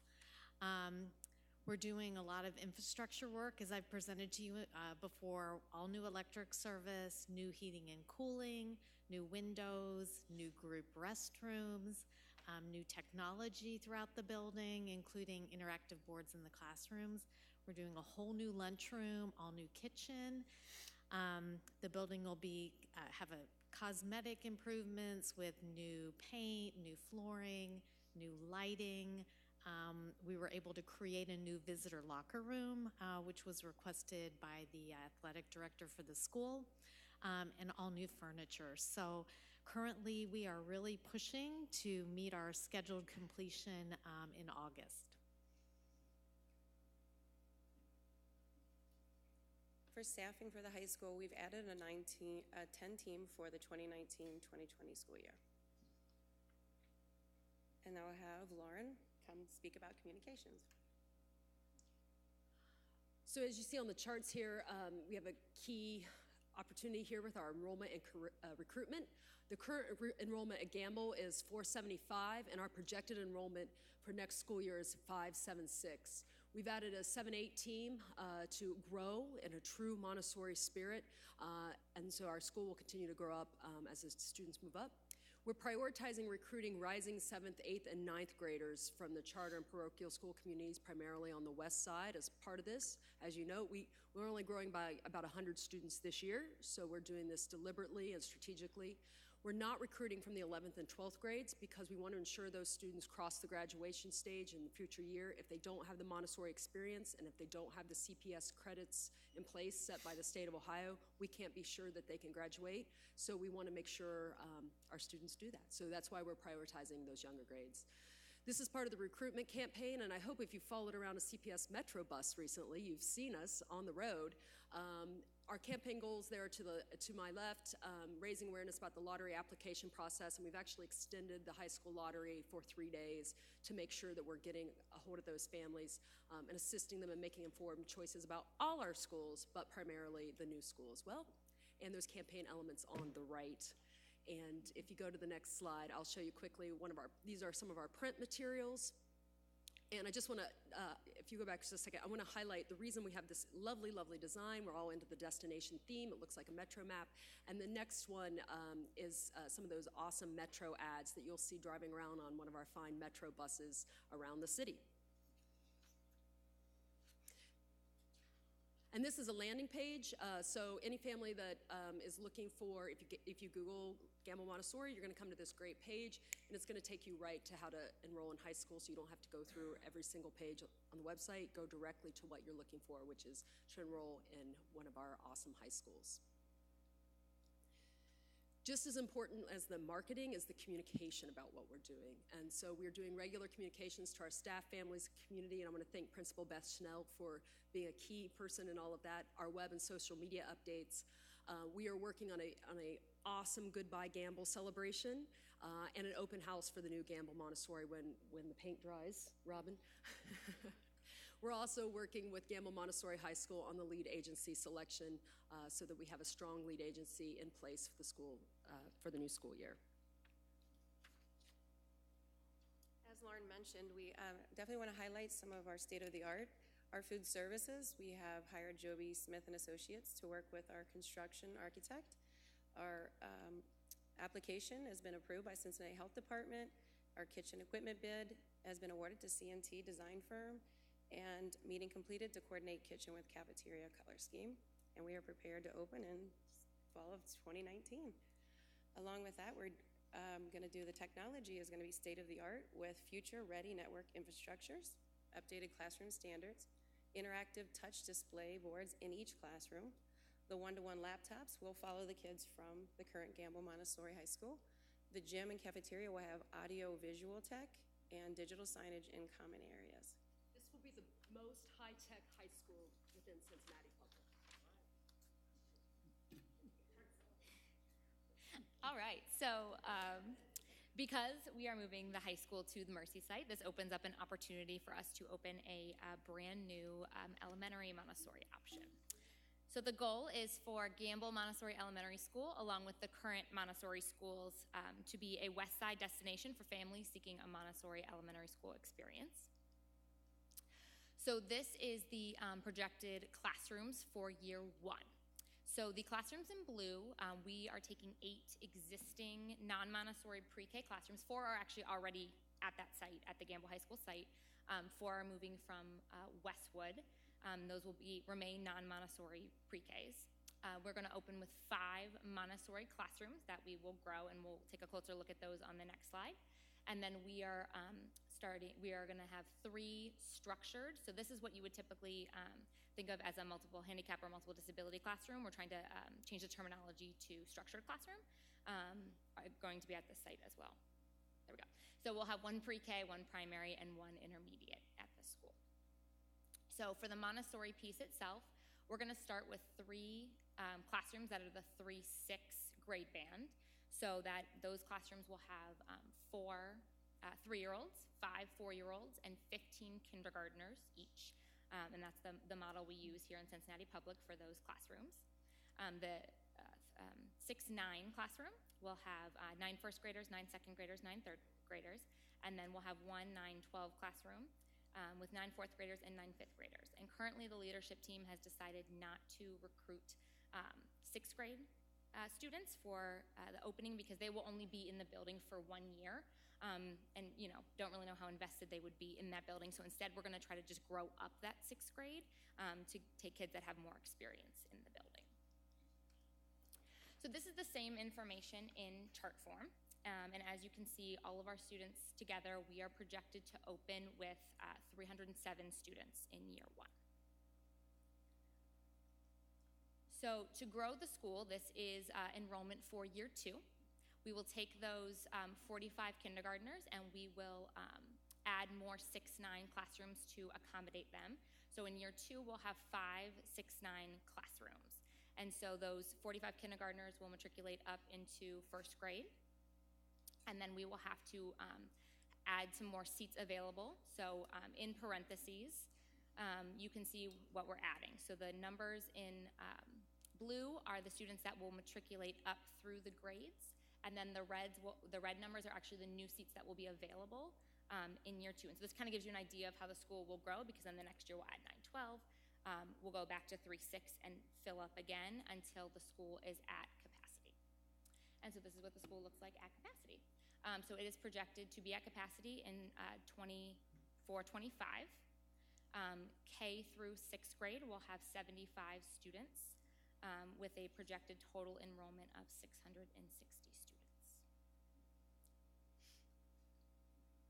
So in year 1, we are recruiting for the K through 5 students from the Dieter Montessori waitlist. And so we're just going with the lottery number and moving down to offer seats. So you can see here the number of students that are currently on the wait list at those various grade levels, and then the number of seats that are available in year one that we will be filling.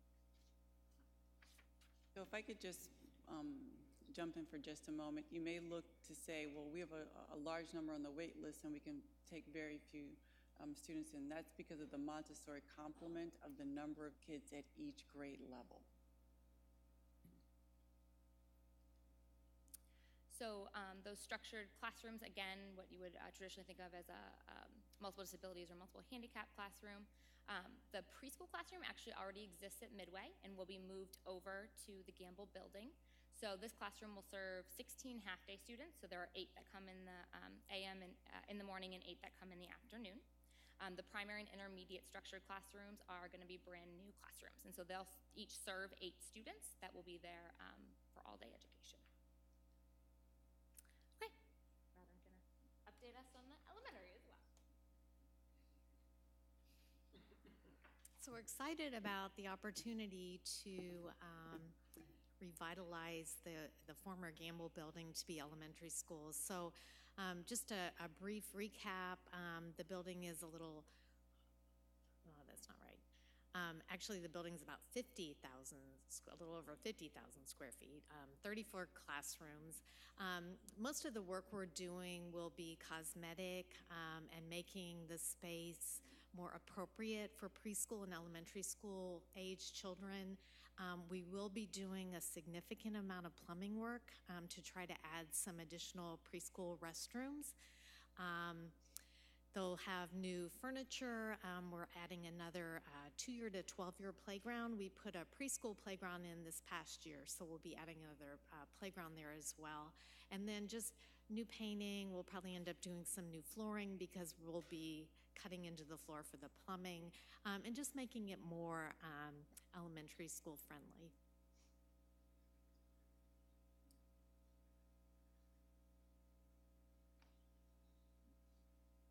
Good evening. Just want to share some of the very important staffing work that we will be doing for the new elementary school. First and foremost, administration is in the process of creating a temporary LSDMC. As we all know, that'll kind of be a driving force for some of the major work that has to be done moving forward related to staffing. The principal position was posted and closed last week. We are also hosting another principal assessment center here at the Education Center with our partners from Hamilton County. So very excited about having the opportunity to interview for the principal position. We did post vacancies, this is related to teachers, in the transfer round. So current CPS teachers that have Montessori training were able to apply for the teaching positions, and they will also be given an opportunity to interview as well once we have the LSDMC and any lead teachers selected to create a true interview team.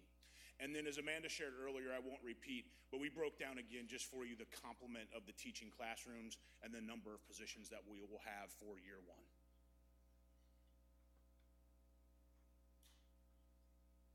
Amanda did an excellent job talking about the recruitment strategy and how we're going to build this new school. Our plan is for in year 2 this to be a West Side magnet school, and so our families will be able to apply through the magnet lottery next year.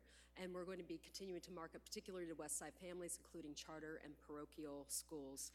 We're really excited about this because you as the board heard from literally hundreds of people living on the West Side, and I think from this plan it's clear that you listened, creating a high-performing school community that's a destination. We heard that over and over and over again in all of those focus groups. That's all we have. Okay, thank you. Questions and comments from the board. Mr. Messer, followed by Mr. Davis. Thank you very much. You know, there is obviously an aggressive timeline to make all of these things happen, and somehow you're making it work. So thank you for that. You know, I think my area of expertise, or for my day job as I approach this board, is in kind of that sales and marketing, always trying to steal from those other pieces of the pie to bring people into Cincinnati Public. I would say, you know, as it relates to this whole West Side, I'd love to see it branded even more deliberately. Cincinnati Public Schools. And I think with the ESL families and people moving into, I think we have to be careful of just having a logo that ultimately may be going away anyway, and just putting CPS on things. And as I've shared with Lauren before, even a billboard where it was start here, go far, well, start where? And being very deliberate, because I was looking at those things, and while they're beautiful graphics, I couldn't read CPS anywhere. And that should be, no matter where you sit, when you look at something, you shouldn't have to get the magnifying. It should say that everywhere, and be very proud of all of this effort that's going to create. And I think we have to do some brand work on the West Side. We've got to get people to trust in the brand and know the brand. And the more we keep that front and center, the product that we're offering, I think the more we can rally the community to support and ultimately grow these schools to fulfill the dream that you're creating here. Thank you. Mr. Davis? I just have one question. What's the necessity for the school being a magnet?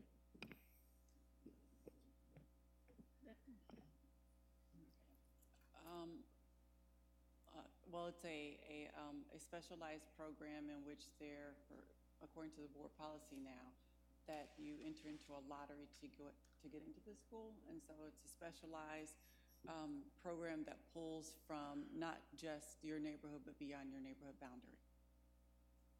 So is that like a rule of the district or something, that any specialized program, it automatically is a magnet? No. So I'm sure that there's a very specific policy that speaks to the identification of a magnet. I'd have to look it up, to be quite honest with you. And I'd be happy to do so. Hold on. Mr. Davis, did you get other question? Did you have another question? I don't have another question, but I'm just confused. Like, I don't understand what magnet, I'm not a big magnet person. Haven't gone to Rockdale and Walnut Hills, neither of which are magnets. So I'm just trying to understand better what magnets are, and I can do that offline. Okay, Ms. Bolton followed by, Ms. Bates, followed by Ms. Bolton. Yes, I'm looking at the data waitlist relief, and there's still a pretty large number of students that are on the wait list that aren't going to be served. So a couple of questions. Why are we limiting our 3 to 6 to 3 classrooms? And number 2, how are we going to address these families? You know, we're heavily recruiting on one end, and then we're letting others slip through the cracks on the other end. So when the decision was made to move Gamble Montessori High School to Mercy, the question was asked, is there the expectation to open an elementary building at the current Gamble site? And quite honestly, there was a little bit of a mixed message around if that expectation existed among the board. And so we decided to try to be quite honest, over-deliver. So not only open one school, but open another school. And in opening another school, along with CANS, quite honestly, we are concerned about having the capacity to grow it too fast, too soon. And so this, quite honestly, this school was not even necessarily even on our radar in January to open. And so we moved very aggressively to try to get this school open to support the families who wanted an option on the west side of town. And so it's the concept of think big, but start small, scale fast. And actually starting small, we're starting with 307 kids, which really isn't a very small school.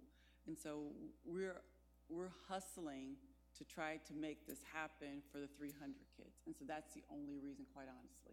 We don't believe that we have the capacity to move any faster with all the other projects that are in the pipeline. And the second part of my question is, how are we going to address those that didn't get in via the lottery? So as our team's making the calls to folks on the wait list, we anticipate that almost everyone who's on this waiting list may have found another home within Cincinnati Public at another Montessori school or another school. So we're actually doing individualized phone calls. They aren't getting a mailer, they aren't getting a letter home. They're receiving a phone call with a very detailed script that explains what their options are. And we're anticipating, as the team goes through that, that we might have some people who are like, yes, I want to be the first, I want to open a new school, I'm going to be part of that.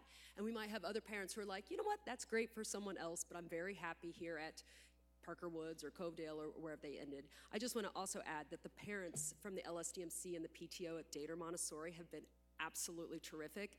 We're actually meeting with them on Thursday night as part of their regular meeting to talk about how they can be helpful to the parents who are looking at this new school option and talking to them about it. As they said to me when I was with them last month, these would be our parents, but they're on the waiting list. And so they feel a very strong sense of helping that community get started. So we're looking forward to that individual contact on this lower level or the elementary level here so that we can really grow the program with true integrity. Thank you. Ms. Bolton. Yeah, I would second Mrs. Bates' comments. I'm not sure about why it's different to grow less with the Montessori, and that might just be something I don't understand, than it is to grow with the regular classroom experience or out of Westwood or whatever. So maybe that's something, because it would seem to me that we do have a clientele that wants Montessori on the west side, which I think is really the most incredibly important thing on the west side, especially as we look at socioeconomic and racial issues.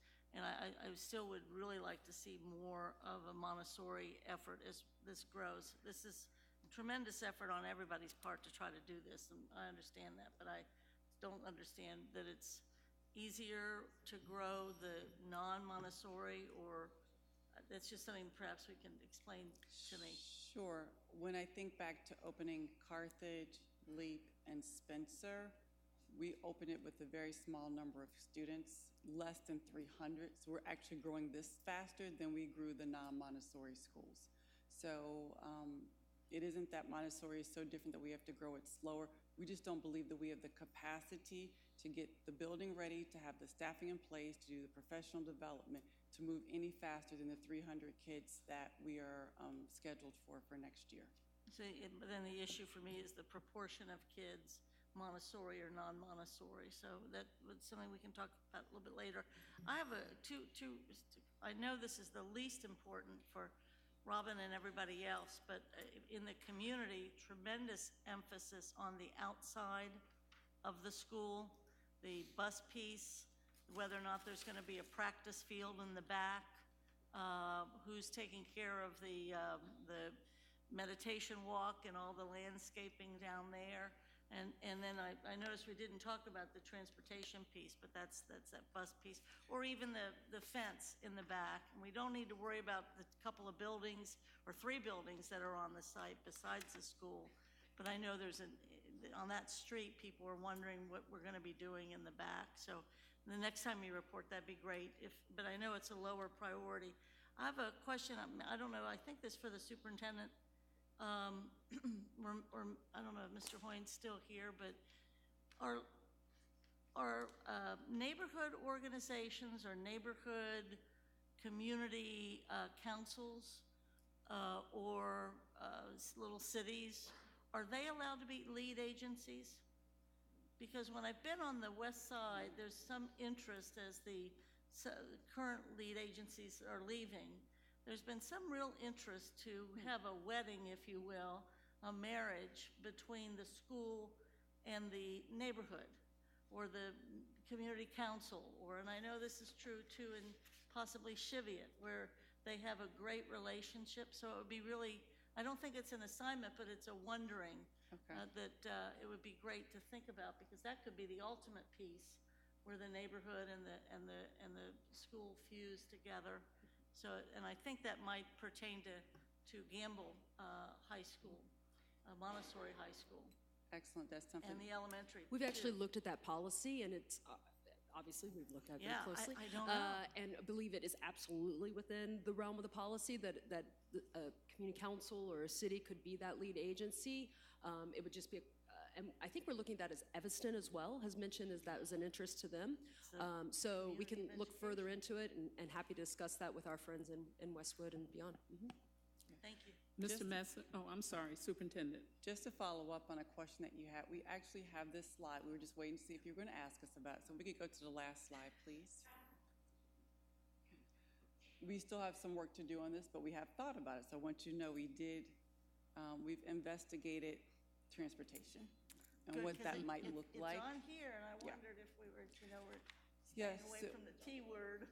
Tomorrow, we're actually meeting a leadership team as a part of our weekly discussion regarding the opening of these two schools. We'll be having a conversation. You will see the yellow area up front is where our yellow buses will pull in for our students with disabilities. You will see where our staff parking will be, as well as student parking. The red line shows that's Epworth, and that's where we believe at this point is where our Metro buses will be lined up. To be quite honest, we've looked at taking the Metros onto the back of the property and trying to bring them around to the front of the property. There are major elevation issues, as well as a driveway that's large enough to accommodate the Metro buses. And so our team has already really looked at this, but this is a part of our conversation tomorrow morning and leadership team to explore all the possibilities as it relates to Metro. But we've looked at and tried to figure out a way to enter through the back of the property to build a roadway. We're just not sure that that's possible, again, with the elevation and the grade of the actual property. And so it's something that we'll be delving into tomorrow.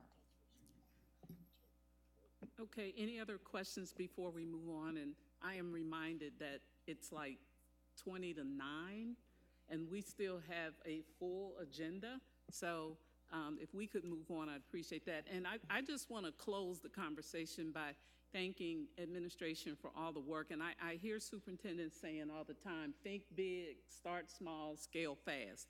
And I think that's what she did, our administration did. So thank you for the work that you all put into that. Thank you. Okay, so moving on to board matters, we actually have 2 board matters issues. So the first one, Cincinnati Public Schools and with the Preschool Promise collaboration, you all might recall a little while ago, and I'm thinking the last conversation or the most recent conversation was the one we had at West High, and I think we heard clearly the board, we said we needed to talk more about what communication looked like and what our collaboration would look like. So I'm gonna ask our CPP representative, our liaison, to give us an update on that. Yes, and I will not claim to be the expert at all here, but just us chatting as a board. I think that I have been trying to kind of draw the organizational chart, if you will, as it relates to Cincinnati Preschool Promise.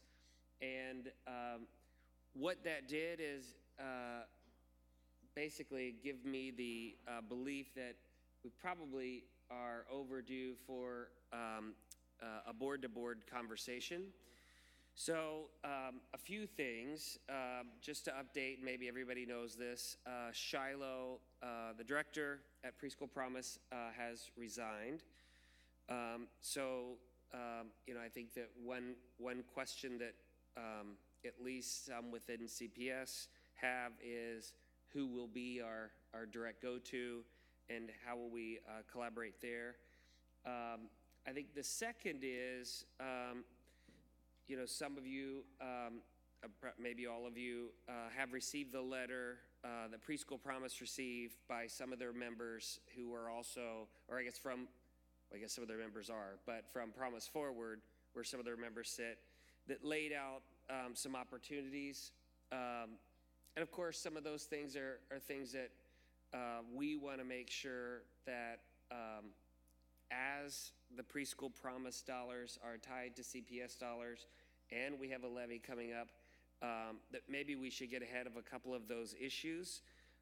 Because I think maybe we have varying levels of where maybe there's a dotted line or a hard line in what's really under our responsibility and what's under our accountability, if you're looking at a RACI diagram, for example. So there's some things that are laid out in the master agreement that, of course, we want to see happen, But of course, we're not the ones responsible for getting that done. And I think what we have is we have board delegates that maybe we're not as closely tied to as we could. And then some things like the Workforce Development Committee have responsibility for that couple of items underneath, which would be a carve out from our board delegates. And I think what would be helpful is if we got the right people in the room and laid out a very clear org structure / decision matrix.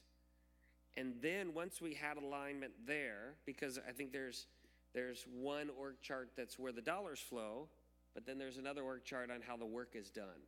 And I think we need to make sure that those are unique, but also connected. And so I guess, so bringing clarity so that everyone knows roles and responsibilities, et cetera, as there are many of us who are new since that was originally set up, and there will be new people coming. And then the last piece is, that master agreement, as I understand, has to be redone with the new levy. And that's coming pretty quickly. What is that, next year, I believe. So there's that work. So, I did try some individual reach outs to a couple of the Preschool Promise board members. I didn't have personal emails, but I tried the Facebook route. I didn't have luck there. I would propose that we kind of say, from our board, look, in the spirit of ensuring that we live into the promise of Preschool Promise, that we'd like to request a meeting or propose a meeting where we could come together and just kind of lay out a mutually aligned on agenda, but versus kind of all these different conversations, have one conversation where then we can report back, and whether that's the liaisons with whoever they would designate, maybe impossible to get all the board members from both. But I think if we begin kind of that conversation saying, let's develop our short-term plan to cover. B, let's get the org structure and communication plan aligned together, not one doing it or the other doing it. Here's how we're going to make decisions and how we'll keep both boards updated, and the community for that matter. And then thirdly, let's lay out a timeline so that we're ready to go for this next levy, and some of the milestones that need to be hit. And I think if we had a meeting with those kind of three topics and came out with a report, I think there would be a whole lot more clarity to the fog that I'm trying to sculpt in my head and figure this out. So I would be open to others' thoughts. Ms. Bates? Yes, I believe that this board has to do a little bit of work even before we get to the point that Mr. Messer is recommending. The ODJ situation was a huge eye-opener for me, and I'm sure the rest of the board, where we trusted a consultant and assumed that that consultant was doing its job, okay? And that was federal grant money. With Preschool Promise, this is our levy money. We are directly responsible for this money. We have this CPP board that has instability in leadership, and that's a real problem. We have representatives that are appointed by our board that aren't attending. So we need to tighten up that requirement. I mean, attendance is not optional at these meetings, and we should have some kind of policy in place, like we do in our bylaws for board members, that if meetings if attendance is spotty, that person will no longer be serving on behalf of this board. So that I'm going to suggest as an assignment. I can make that assignment later or make it now. It doesn't make a difference, but that's absolutely our problem. Again, we are being scrutinized. I don't think the community knows that there are different layers of accountability. The community is looking to us. And if we're not accountable for this levy money, the full 15 million, then that whole 45 is going to go down for the renewal. And we have to take that very, very seriously. After ODJ, we should be learning our lesson, and we need, as a board, to take a much more aggressive stand within ourselves, within our own processes and procedures regarding CPP, and during this meeting as well. If I could add, there was a step in here that we did not, or we didn't mention. There was a meeting Friday in response to the assignment that was given us about board leadership coming together to talk about communication. We had that meeting on Friday, and that meeting was consisted of the superintendent, the treasurer, Ms. Brooks, Ryan, Daniel came into that meeting, and myself. And there were, we wrote down, and I don't know if we have it anywhere, but just some ideas and thinking about some of the steps that we need to take. I hear Ms. Bates, and I agree with that. As a board, we're responsible, and I think what we did in that meeting is sort of mapped out some steps that we wanted to take in preparation of us talking about that. So we might want to revisit that. Okay, great. Can I add something to that? Yes. Yeah, and to me, the biggest takeaway, trying to have that conversation was, so the money flows a certain direction. Oh, she's going to show that. But it doesn't always necessarily follow the structure or who is responsible for the actual work. Well, and before we can actually then get everybody locked into who's doing what, I think we have to align on that. Right. And so let's let her show it. So there needs to be a clear understanding across everyone of how that money does flow. So the money begins with the taxpayers, tax monies, but then it goes to Cincinnati Public Schools. So from Cincinnati Public Schools, that money then flows to the United Way. From the United Way, that money then flows to the Preschool Promise, CPP. And from there, then the vendors and the providers are provided the funding. So who's ultimately responsible? Cincinnati Public Schools. Who's being held accountable? Cincinnati Public Schools and CPP. Who do we consult with? We consult with United Way. So then looking at then who actually are the representatives of the Cincinnati Preschool Promise Board, there are 5 appointed, thank you, appointed representatives from each of 3 groups. Cincinnati Public Schools has 5 representatives, United Way has 5 representatives, and then Promise Forward has the 5 representatives. That's what we had discussed. Go ahead. Yeah, and then so we got this kind of laid out because there's, of course, on the left, as we're looking at the screen, there's the financial accounting, and if you do a RACI diagram, it is the closest person to the purse where the money flows first that has the responsible ultimately. But then obviously then as the money is dispersed, there's accountability where we have accountability per part, et cetera. As it relates to the other side where it's the work of the things that happen outside of CPS, yes, we have our 5, but I think a couple of the questions that came up, and yes, there's a question about attendance, and I think one of the questions we asked was, what is the requirement? And I think we were going to look into to see did you happen to find that answer? Did Preschool Promise? So Preschool Promise, we think they actually have a board requirement, whether that's not being enforced or not.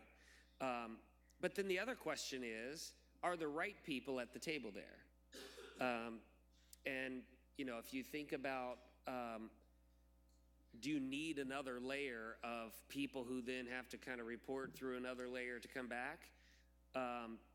Or like the Promise Forward, that group said, well, we're going to pick 5 of our members to attend. So would we, where it's a lot closer. So, hey, so if something's not going, you're like, so guys, what happened at your meeting? Versus, has anybody seen so-and-so? Do you know if they even went to the meetings? And, I think we've kind of almost kept it at a distance because we have other people going there and no formalized. Perhaps as we look at the next iteration, would we actually have people from CPS at the table so that we don't further complicate by having, I feel like there's just so many different layers of people who would have to tell and be and then report back. Maybe we have to have our board liaisons, for example, whoever that may be two of the spots and then determine who the other. But at least there would be direct connectivity versus hoping that you then get the update from whoever is designated. Not to say anything about anyone. This has nothing to do with anybody who's currently nominated. It's just they're not at this table and often, or ever at these meetings. Ms. Bolton? Yes, thank you for the discussion. The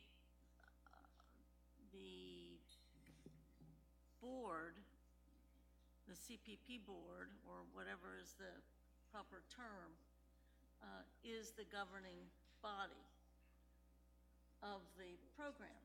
And it would be to their benefit, where you have the 15 members, 5 and 5 and 5, it is to their benefit and it is their authority and responsibility to create a protocol or bylaws for that board. We cannot do that or insist that they do that or whatever any more than they could tell us to write, new bylaws to accommodate them. So you have, I think, an appropriate board assembled from the three groups, but let's be honest, there has been instability regarding the executive aspect of that board, and also the trusted entity has fallen into hard times. So we have to deal with those two realities. They have not had structured executive be able to last very long for whatever reasons, and the other piece of it is that they are an independent board much as we are. There's two governing bodies to this thing. One is us as a board that is elected, them as an appointed board, and we have our own representatives on there. I think part of the problem is that we have chopped up how preschool reports to us. We've chopped up and I think I feel partly responsible for that for sure, because we have some aspects of the preschool experience reporting to student achievement, and we have some of it reporting to finance, and then we also have used over a tremendous amount of time of our administrators relating to their administrators, whether it's the treasurer or whether it's Ms. Brooks or whomever. So I think we fragmented it because it was, we were building the plane as it was flying.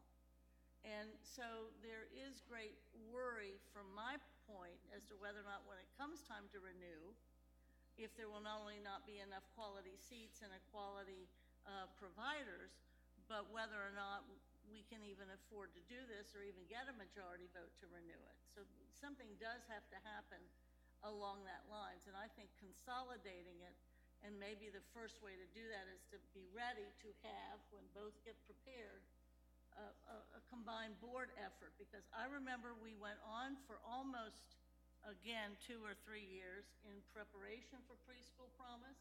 I know Mr. Davis was there at the very beginning of all of this. The reality was until the Preschool Promise folks met with the school board in 1A, and Mrs. Ronan said, "This is my money," nothing actually got done. We couldn't find the data, we couldn't find the information, we couldn't get anybody to finally make a decision. So there is value to us with both groups being prepared to talk to each other and trying to consolidate the reportage and the sharing of expertise, consolidating it a bit, because it is way too fragmented. Yes. And I have to apologize, I'm a little lost, and I was at the meeting on Friday, but I feel like that we had some pretty concrete steps about how we move forward with this. And so I think, and I'm looking at Daniel because I didn't bring my notes, we didn't bring our notes, and I didn't know if you had anything relative to that, just so we could put it out there to see how, if board members have a reaction to that. Okay.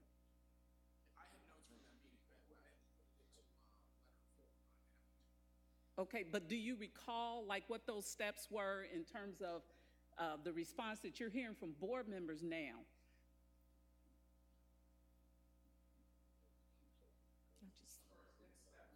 Yes.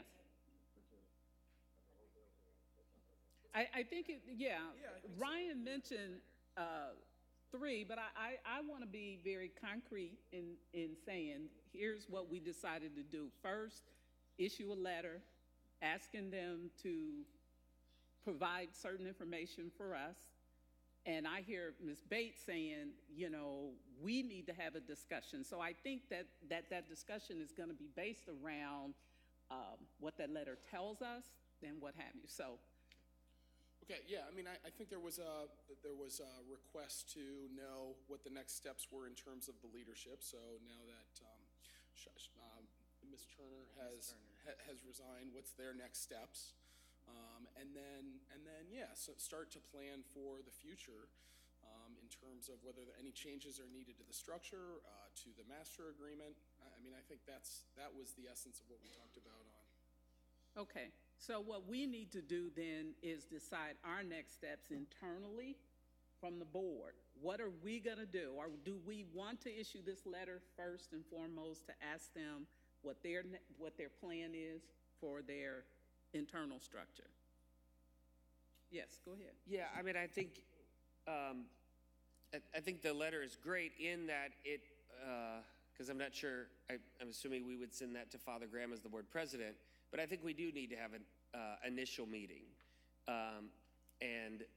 You know, I'm happy to have that with whomever. Anybody who wants to come to at least say, you know, a short-term plan that we can report back to the administration on who their direct liaisons are going to be, but then to say, you know, I think we do have some questions as it relates to kind of the structure and the complexity of the structure and how that has made it very difficult to have open lines of communication and to get alignment on kind of make sure that everybody is aligned on what the structure actually is, and then you know, draft a proposal on how to engage the two boards so that, and I'm going to call the elephant in the room. I had nothing to do with this until I joined the board, but I have heard from day one that there is not a healthy relationship between these two organizations. I've heard from both sides, and that's not good for children.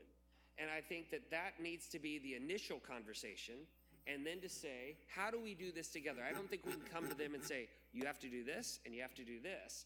But I think we have to open the dialogue to say, if we think about these children, and we've talked about actually how many have had access to preschool, if we line them all up, it would be unbelievable. But we have so many more to serve. Until we won't be able to achieve that until we begin kind of that initial conversation and get, if it's their president and their, I don't think they have a vice president as I was looking at the org structure, but maybe their treasurer, because our very initial meeting was Pastor Tate, I think, when he was treasurer. But I think that meeting would allow us to begin a dialogue and to say, here, board, we came together, here's a report of that meeting, here's what we think the next steps should be. I just find it difficult to create the next steps without engaging with somebody within their organization. Yes, Ms. Bolton.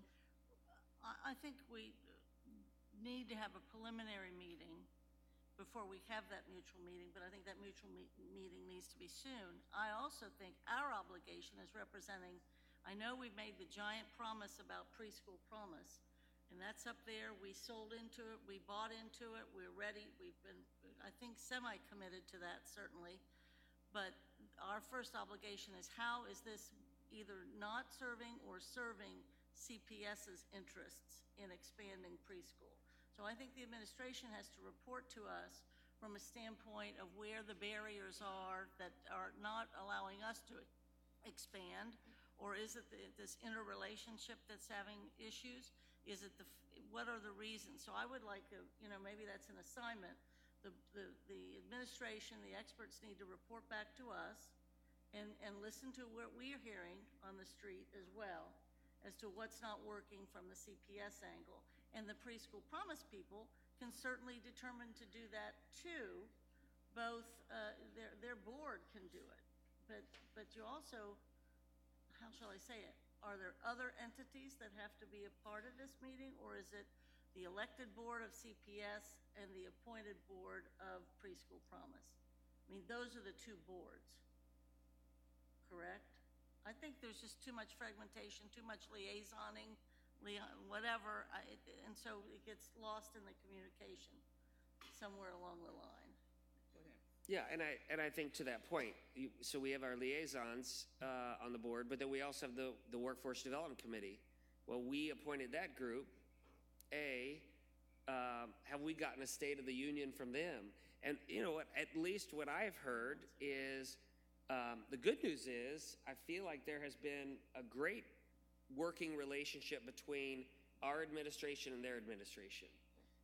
So that at least, it's not like, you know, people are not talking, or, I mean, it seems like there's open lines of communication. I think where everybody would benefit is if the two boards had a unified front who could give the unified direction and could frankly give some direction to the Workforce Development Committee and allow them to let us know, is the charter still correct? And do we have the right people on there, given where we've evolved to? Because, you know, anything that's new and that's the size, of course, is going to evolve. You're not going to know all the curves until you kind of get on the journey. And so I don't disagree, though, that we could have a conversation within our group, which I think is another topic on here for a potential meeting of the minds for our board.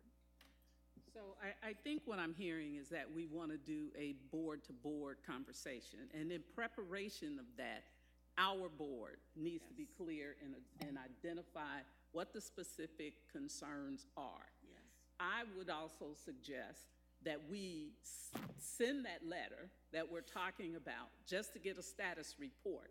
What's going on? What is your interim plan? Da-da-da-da-da. Maybe even ask them what are their concerns, and then we can develop a joint agenda and schedule a meeting. Does that sound practical, reasonable for us to do? Okay. And I think that I'm happy to work with administration and Ryan. And only because we had this meeting on Friday, I think the folks who were in that meeting maybe can sit down and try to map this out a little bit. Vera, is that okay? Fine. All right. Thank you so much. Thank you. All right. Okay. So let's move to the next agenda item. Now, my question is, given the hour, is this a subject that we can defer, or do people feel a critical need that it needs to, we need to address it today? Ms. Bolton. My specific issue, is this the abatement? Yes. My specific issue is that I believe that we had agreed, I think 3 meetings ago, that it would be wise to convene a meeting of this board so that this board, either in a board meeting or I think preferably in a fact-finding, could convene a meeting that we could hear from the community and all the various folks in the community and the organizations in the community that have expertise or interest or have some vision about this, so that we could literally take testimony from the community so that that would help shape the decisions that we have to make regarding negotiations. And I do recall at the last board meeting too, it was, I think, mentioned by the president that the continuing board discussions periodically would be full board, but also it would be occurring as well in finance committee, some of the more specific stuff. But my interest is actually going to the community and getting their input from the various stakeholders and having the expertise, because some of the stuff that I'm seeing, whether it's an article in City Beat or whether it was a proposed resolution from CFT, there's a lot, and Chamber of Commerce. I mean, I think we need to hear from all sides before, and also the other organizations that are impacted by this abatement. We're the only ones negotiating it, but we are not the only ones being impacted. So I think the urgency I sense is that wanting to have this very soon so that we can fully formulate our position. Okay. I think we can do that. I would suggest that we make it an assignment. To you? You can make it to me, I'm fine with that. The date, I'll do to it. find the I'll date. do it, Yeah, yes. that'd be great. Okay. You don't even need to make an assignment, I'll just do it. Just do it. Okay. That's the All right. spirit. Okay. All righty. So let's move on. We have a set of resolutions to address.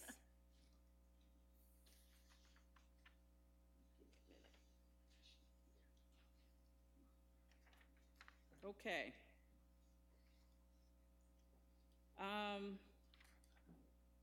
Let's see, Mr. Messer, can you introduce the first resolution?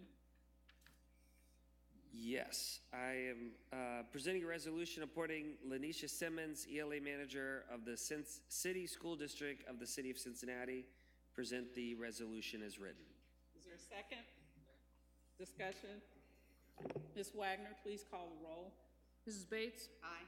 Mrs. Bolton? Aye. Mrs. Bowers? Aye. Mr. Davis? Aye. Mr. Messer? Aye. Mr. Morosky? Aye. President Jones? Aye. Mr. Davis, please present the resolution for board consideration. Resolution amending board policy 5610.06, alternative to suspension expulsion. I present the resolution as written for approval. Is there a second? Second. Discussion? Ms. Wagner, please call the roll. Mrs. Bates? Aye. Ms. Bolton? Aye. Mrs. Bowers? Aye. Mr. Davis? Aye. Mr. Messer? Aye. Mr. Morosky? Aye. President Jones? Aye. Ms. Bowers, please present the resolution. Cincinnati Public Schools, I present a resolution amending Board Policy 5630, corporal punishment. I present this resolution to be approved as written. Is there a second?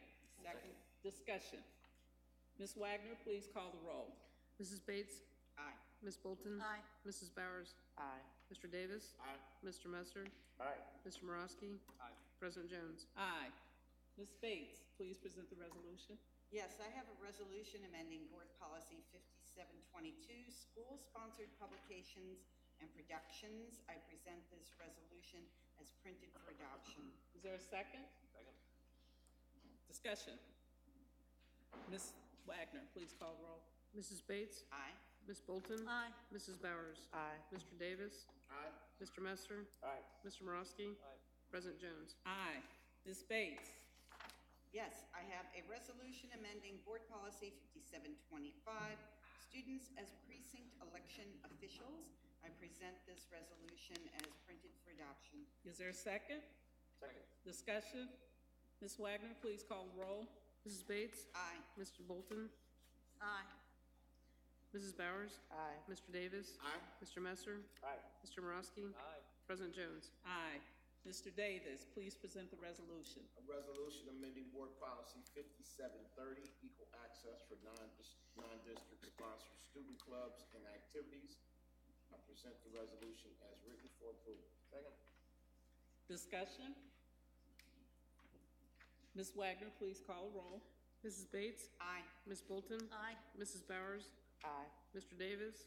Aye. Mr. Messer? Aye. Mr. Morosky? Aye. President Jones? Aye. Thank you. In the interest of time, I'm just going to ask Mr. Morosky to present the next resolution. Thank you, President Jones. I have an amendment or a change. There's an inaccuracy on a resolution supporting street calming efforts on Liberty Street as a student safety issue for the students at Rothenburg and surrounding schools. And it makes note that there was one student that passed away this year, and of course, sadly, 2 students have passed away this year. That's right. Okay. Thank you. I will read through just parts of this. Whereas Cincinnati Public Schools Board of Education oversees the education of students at Rothenburg Elementary School and surrounding schools in over the Rhine area. And whereas many Cincinnati Public Schools students have been struck by cars this school year, whereas City Council has 2 proposals ahead of them to calm Liberty Street, a 5 and a 7-lane option. Whereas 5-lane option has already been approved by Cincinnati City Council after nearly 6 years of community engagement. Whereas CPD is called upon to continue the enforcement of dangerous traffic violations, etc.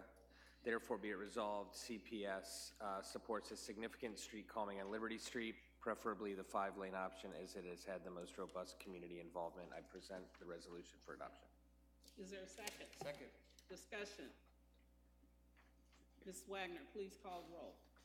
I'm sorry, who was the second? Thank you. Mrs. Bates? Aye. Ms. Bolton? Aye. Mrs. Bowers? Aye. Mr. Davis? Aye. Mr. Messer? Aye. Mr. Morosky? Aye. President Jones? Aye. The final resolution is to be presented by the entire Student Achievement Committee, but I'm going to call on Ms. Bolton to go ahead and do that. And I'm going to defer to my colleague, Member Davis, to start us. A resolution implementing healthy high school start times. Whereas well over 2 years ago, a community group of Cincinnati public school parents and local medical professionals initiated an effort to inform the school board about the physiological and developmental needs of teenagers as it pertains to sleep and sleep deprivation. And whereas in the arena of mental health and thought, science has demonstrated that teenagers require more sleep than any other age group. Sleep deprivation increases the risk of depression, anxiety, illness, obesity, athletic injuries, and suicide. Robust scientific research has also demonstrated that later start times do lead to more sleep for students. And whereas the American Academy of Pediatrics and at least 12 other national organizations recommend a high school healthy start time of 8:30 or later for all high school students, and whereas the board has welcomed such community input and has performed its due diligence and deliberation on this initiative, and whereas such due diligence has led the board to believe that moving to healthy high school starts will lead to improvement in student mental health, safety, attendance, graduation, family happiness, and positive school culture, and whereas the board has initiated a 3-year district strategic plan commencing in August of 2019, and the superintendent has directed that a 3-year district transportation transformation plan be developed for implementation through 2022, and whereas the Board of Education has determined that it is in the best interest of all students to begin a 3-year implementation of the Healthy High School Starts for all Cincinnati public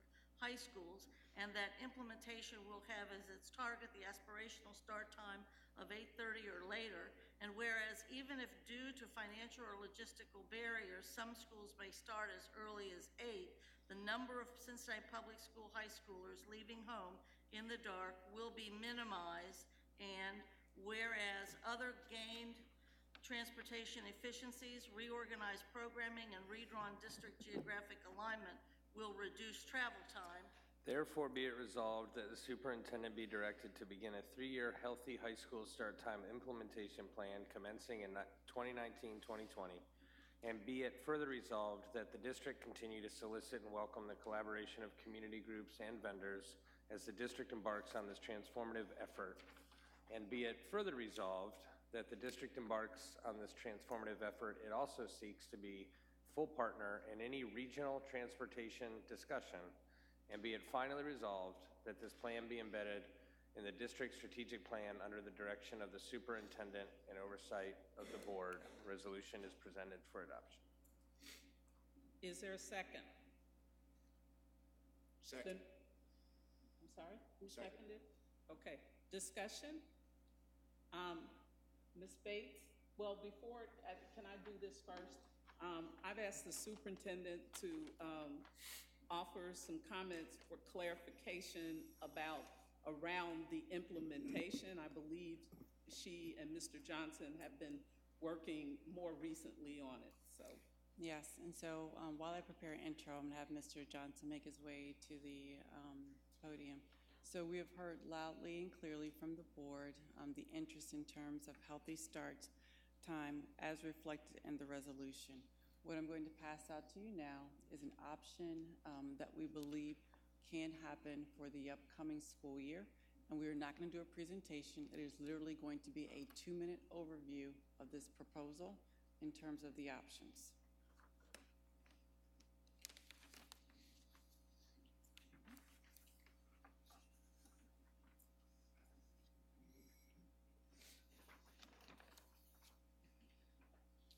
Good evening, board. Good evening. Good to see you guys. As Superintendent Mitchell mentioned, this is an option, and this option was a collective work of CPS administration, my team, and transportation, alongside with Metro, to look at all of our routes within Metro services that we currently have, to optimize these routes, to see what we can do as far as allocating those resources that's going to be needed to support this initiative. Our goal here is to create a system that supports the health and safety of all students. And so what we have here is an option that highlights the movement of at least 7 of the schools back to a later start time of either 8:30 a.m. or 9 o'clock. The schools in general that will be impacted will be Aiken, Clark, Gamble, Schroeder, Walnut Hills, Western Hills, and Dater, and Withrow. The movement of the time will be anywhere from 15 minutes to as much as an hour and a half time difference. All this has to be collectively moved as a unit. It cannot be a la carte, given the complexities of our current system. I'd like to note that we already have 7 schools that are currently at later bell times. I also like to note that this effort here is, again, really done by the optimization of all our routes. And from this work, we were able to reduce at least 27 routes out of our entire existing system. This work still has to be vetted out by Metro for the full-out cost implication and the pairing of the schools. But this is our formal options that we have before you to support that in the upcoming year of 2019-20 school year. So just in really quick summary, what we're proposing is that Aiken would move from 7:30 to 8:30, which is an hour difference though. Clark Montessori would move from 7:30 currently to 9 o'clock, which is an hour and a half. So in order to have the number of buses that are needed to be able to make the different schools, you have to put some time in between. And so unfortunately, there's an hour and a half difference there. Gamble would go from 8:45 into 9 o'clock. Hughes would go from 8:35 to 8:30, so a 5-minute difference. Schroeder would go from 8:45 to 9 o'clock. Taft would remain at 8:30. So the approach is to have a set of schools that would change next school year, and then the following year look at Walnut Hills. But you can see we're already moving Walnut Hills back by 15 minutes for next year. Western Hills and Data would move back from 7:15 to 7:45, so 30 minutes, but they would be in the grouping with Walnut Hills to look at for the following year to make it even later. And then Withrow from 7:30 to 9 o'clock, and Woodward would remain the same at 8:30. But you can see over to the right-hand side where it says scheduled difference, this would require that some schools, their start time would change by as much as an hour and a half. So this is for the board's consideration, hearing loudly and clearly your desire for the schools to move to a healthier start time. Thank you. Thank you. Ms. Bates? Yes, and I do still have concerns about this. This is not without a cost. I think if I made an amendment to this, that this change be cost neutral, it would go down. It's going to cost lots of money. And we did hear earlier that the board added a 3rd school to be opened next year that wasn't planned for. So we're already really stretched, and if we prioritize this, other needs are going to be unmet. That is just a fact. And whether this need has a greater priority than the unmet needs, that's for this board to decide. Another troubling aspect of this is that we have not engaged the affected schools' administrations and staff. I'm not even sure if, when they read this tomorrow morning, that they would have even known it was on the docket for us to consider. And I know there are reservations there as well, and this board passed not that long ago a new policy on internal communications and engagement. And we're not even following our own policy that we just passed. So I will be voting no because of my concerns, not that this is not without merit, but there are just too many unanswered questions and concerns that this board member has. Mr. Davis? I just want to make a clarifying point. This did not come out of student achievement, and this is not, because you added the superintendent, but this is not the resolution that's on deck. So Ms. Bates is talking about voting no to something that does not, this is not it. The resolution that was passed was about a 3-year transformation plan for us to get to healthy starts within 3 years, particularly to get to 830. So I just want to make sure that Member Bates is clear. She's not voting on this, and her comments were not directed toward this. Well, can I, if I could comment, since you wait a minute. Don't take words out of my mouth. I'm not taking words out of your mouth. I'm speaking directly to you right here. Excuse me. I can pass you the mic back, but you said something about this being cost this, cost that. We asked for the transportation department and this to make a transformation plan. I don't know if you read the meeting or not, but in the meeting, the transformation director is clear about how he wants to do things cost effectively. So I don't know how you can get the cost out of this in your statements. May I add, I can't. There are no costs. Excuse me, Ms. Bates. Ms. Bates. Okay. So Mr. Davis's point is he's saying that first of all, let me say, as a board member, you're entitled to your opinion. The purpose and the intent of bringing the superintendent's clarification is so that the board could fully hear and understand that the discussion that happened in student achievement was heard, and the option for providing this was a step toward the implementation that student achievement was asking for. So I do think that she's speaking to her opinion about the plan itself. And if I might add to that, and I have to say, I've vacillated between whether I wanted to vote on this or not, and I think I even mentioned to Ms. Bolton, I said, well, I'll probably vote on, but I agree with Ms. Bates that we've not looked at the cost of this, and I also had concerns about there not being full engagement. And just sitting here, I made a decision not to vote for it.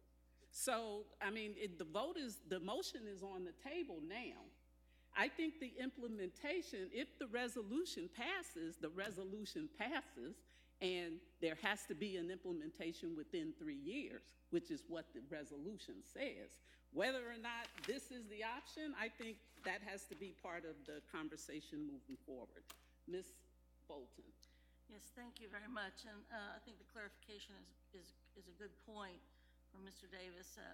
We are voting on this resolution that is a product of the discussions that we've had for a number of years on this issue.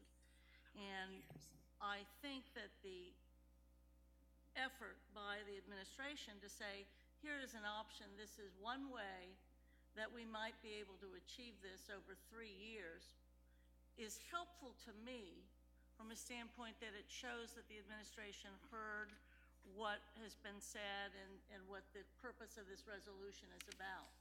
It does not mean that I'm voting on this option 4 tonight. What I'm voting on is this resolution that's saying over the next 3 years, and very frankly, we were kind of told that very little was going to be happening in that first year.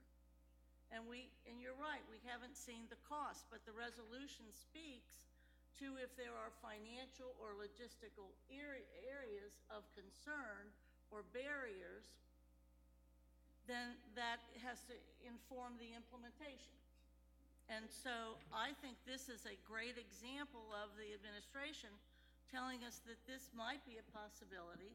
It's not necessarily what we're voting on, but I'm gratified to see that they are working through this, and that I do believe that there is a majority on this board that is willing over the next 3 years to move to healthy starts.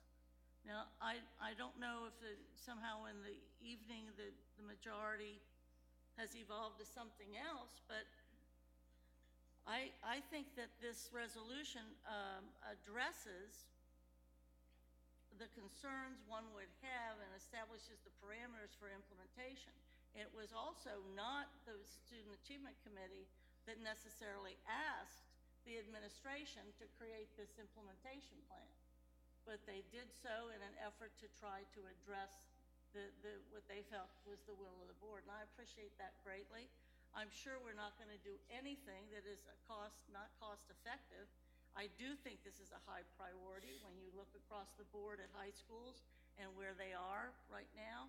So I'm voting on the resolution, and I'm very engaged in looking at this further and having our experts, plot it out. And I feel very strongly if this resolution goes down, it might be because the administration did such a good job. So stop. Okay, I'd like to make a comment to that, and then Mr. Davis will take your comment. I'm sorry? I think Mr. Morowski had his hand up. Oh, I'm sorry, Mr. Morowski, you did. Thank you. Yes.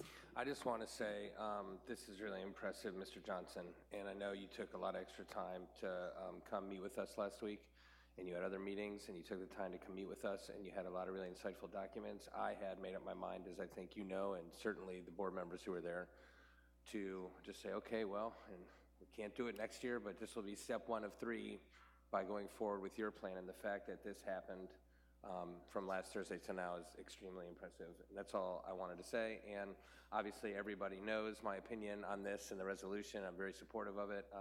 This is really some awesome food for thought. So kudos to you for putting in all that extra time. I know this wasn't easy to do. And so this is my last comment about this. And I want to be clear, and I want to be on record that I support healthy start times. My issue is not with the research, and I want to be clear about that. But I also, I want to be clear, but this, let me just say this.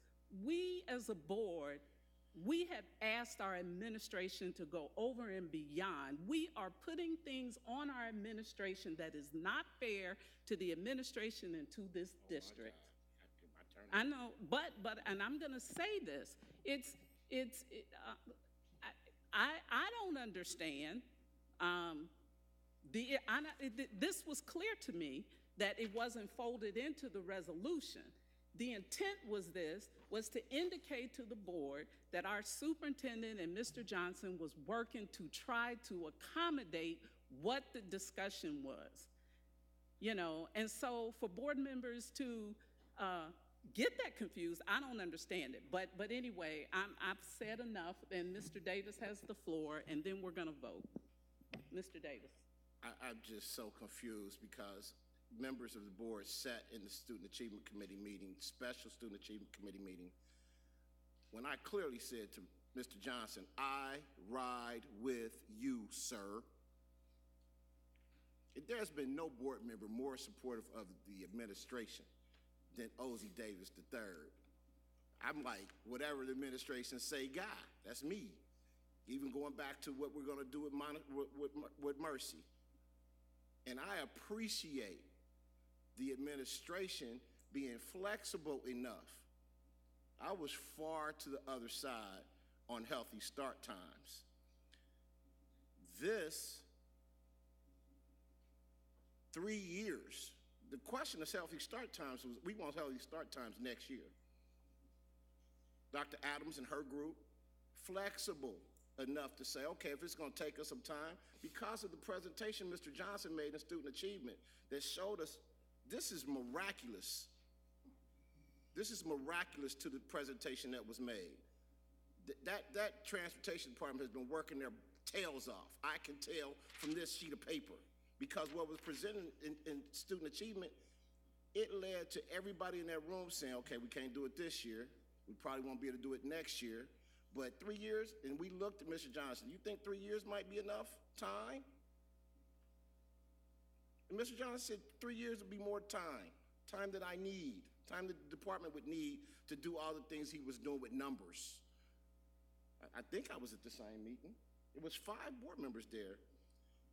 In my opinion, this process has been one that the board should really model and how to work together and how to reach consensus around a process, not the actual end result, but what the process looks like in 3 years to come.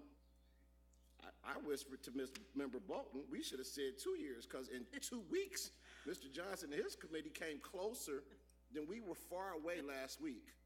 We were far, far, far, far away. And this is close. I mean, I'm again not voting on this tonight, but it seems to me that 3 years for sure, our kids can be sure that they're going to go to school 8:30 or later, which for me, if you vote against this, you vote against the kids and their health. That's how Ozzie feels.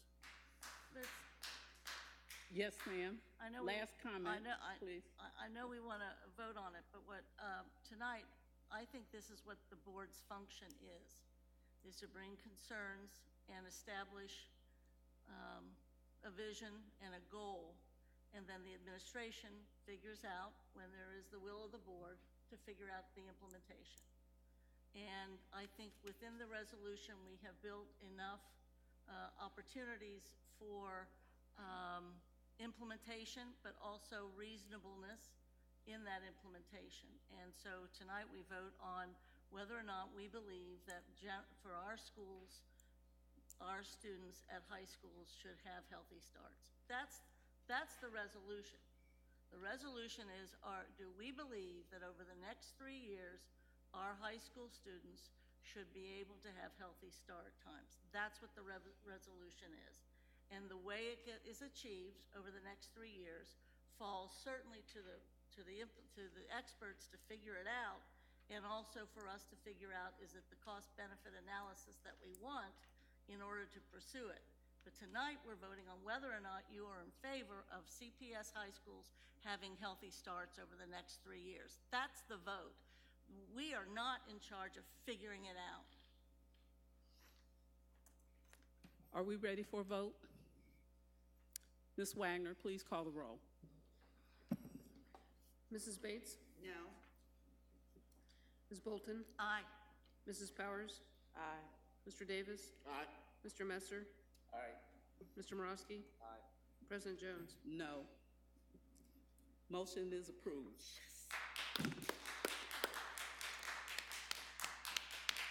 Thank you. Superintendent, do you have a report? I did, but due to the lateness of the hour, I will hold it until the next meeting if that's okay. Other than the printed report and the superintendent's recommendations.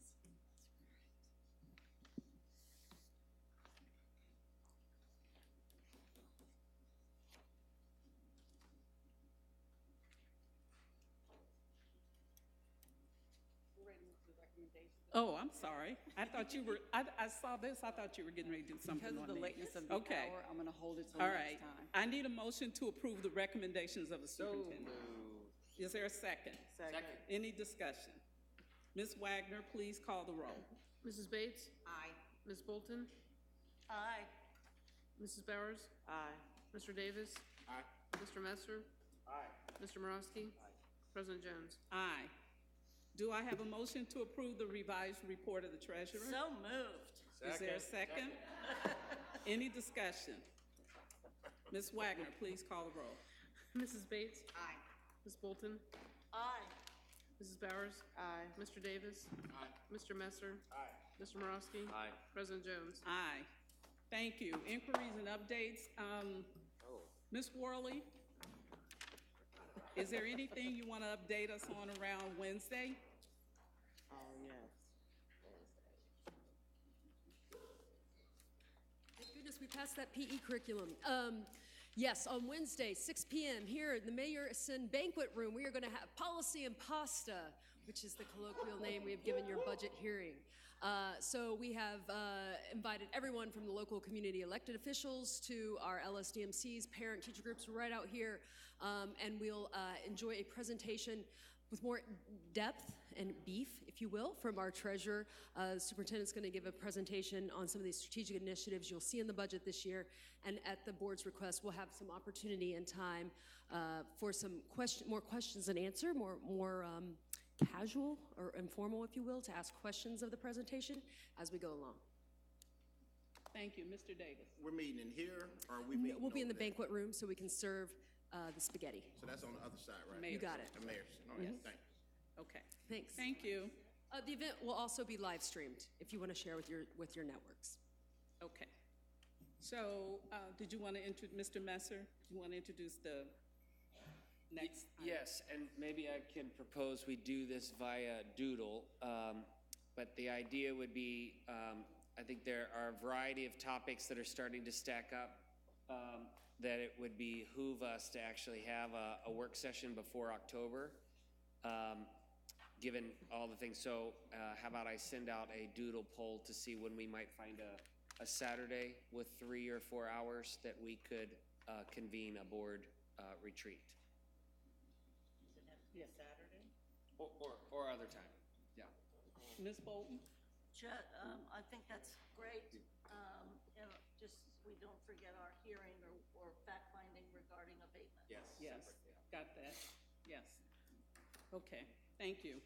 Are there any assignments? Any assignments? None? Ms. Bolton? No assignment, but I do one. I should have said this, so kudos. I love our new set. Yes, thank you for bringing that up. Good job. Yes. Great tables. Yeah. It looks like we're in the 21st century. Yeah, they're cute. And we are cute. Officially. Okay. We did it just for Having no other business, I declare the meeting adjourned. Yeah.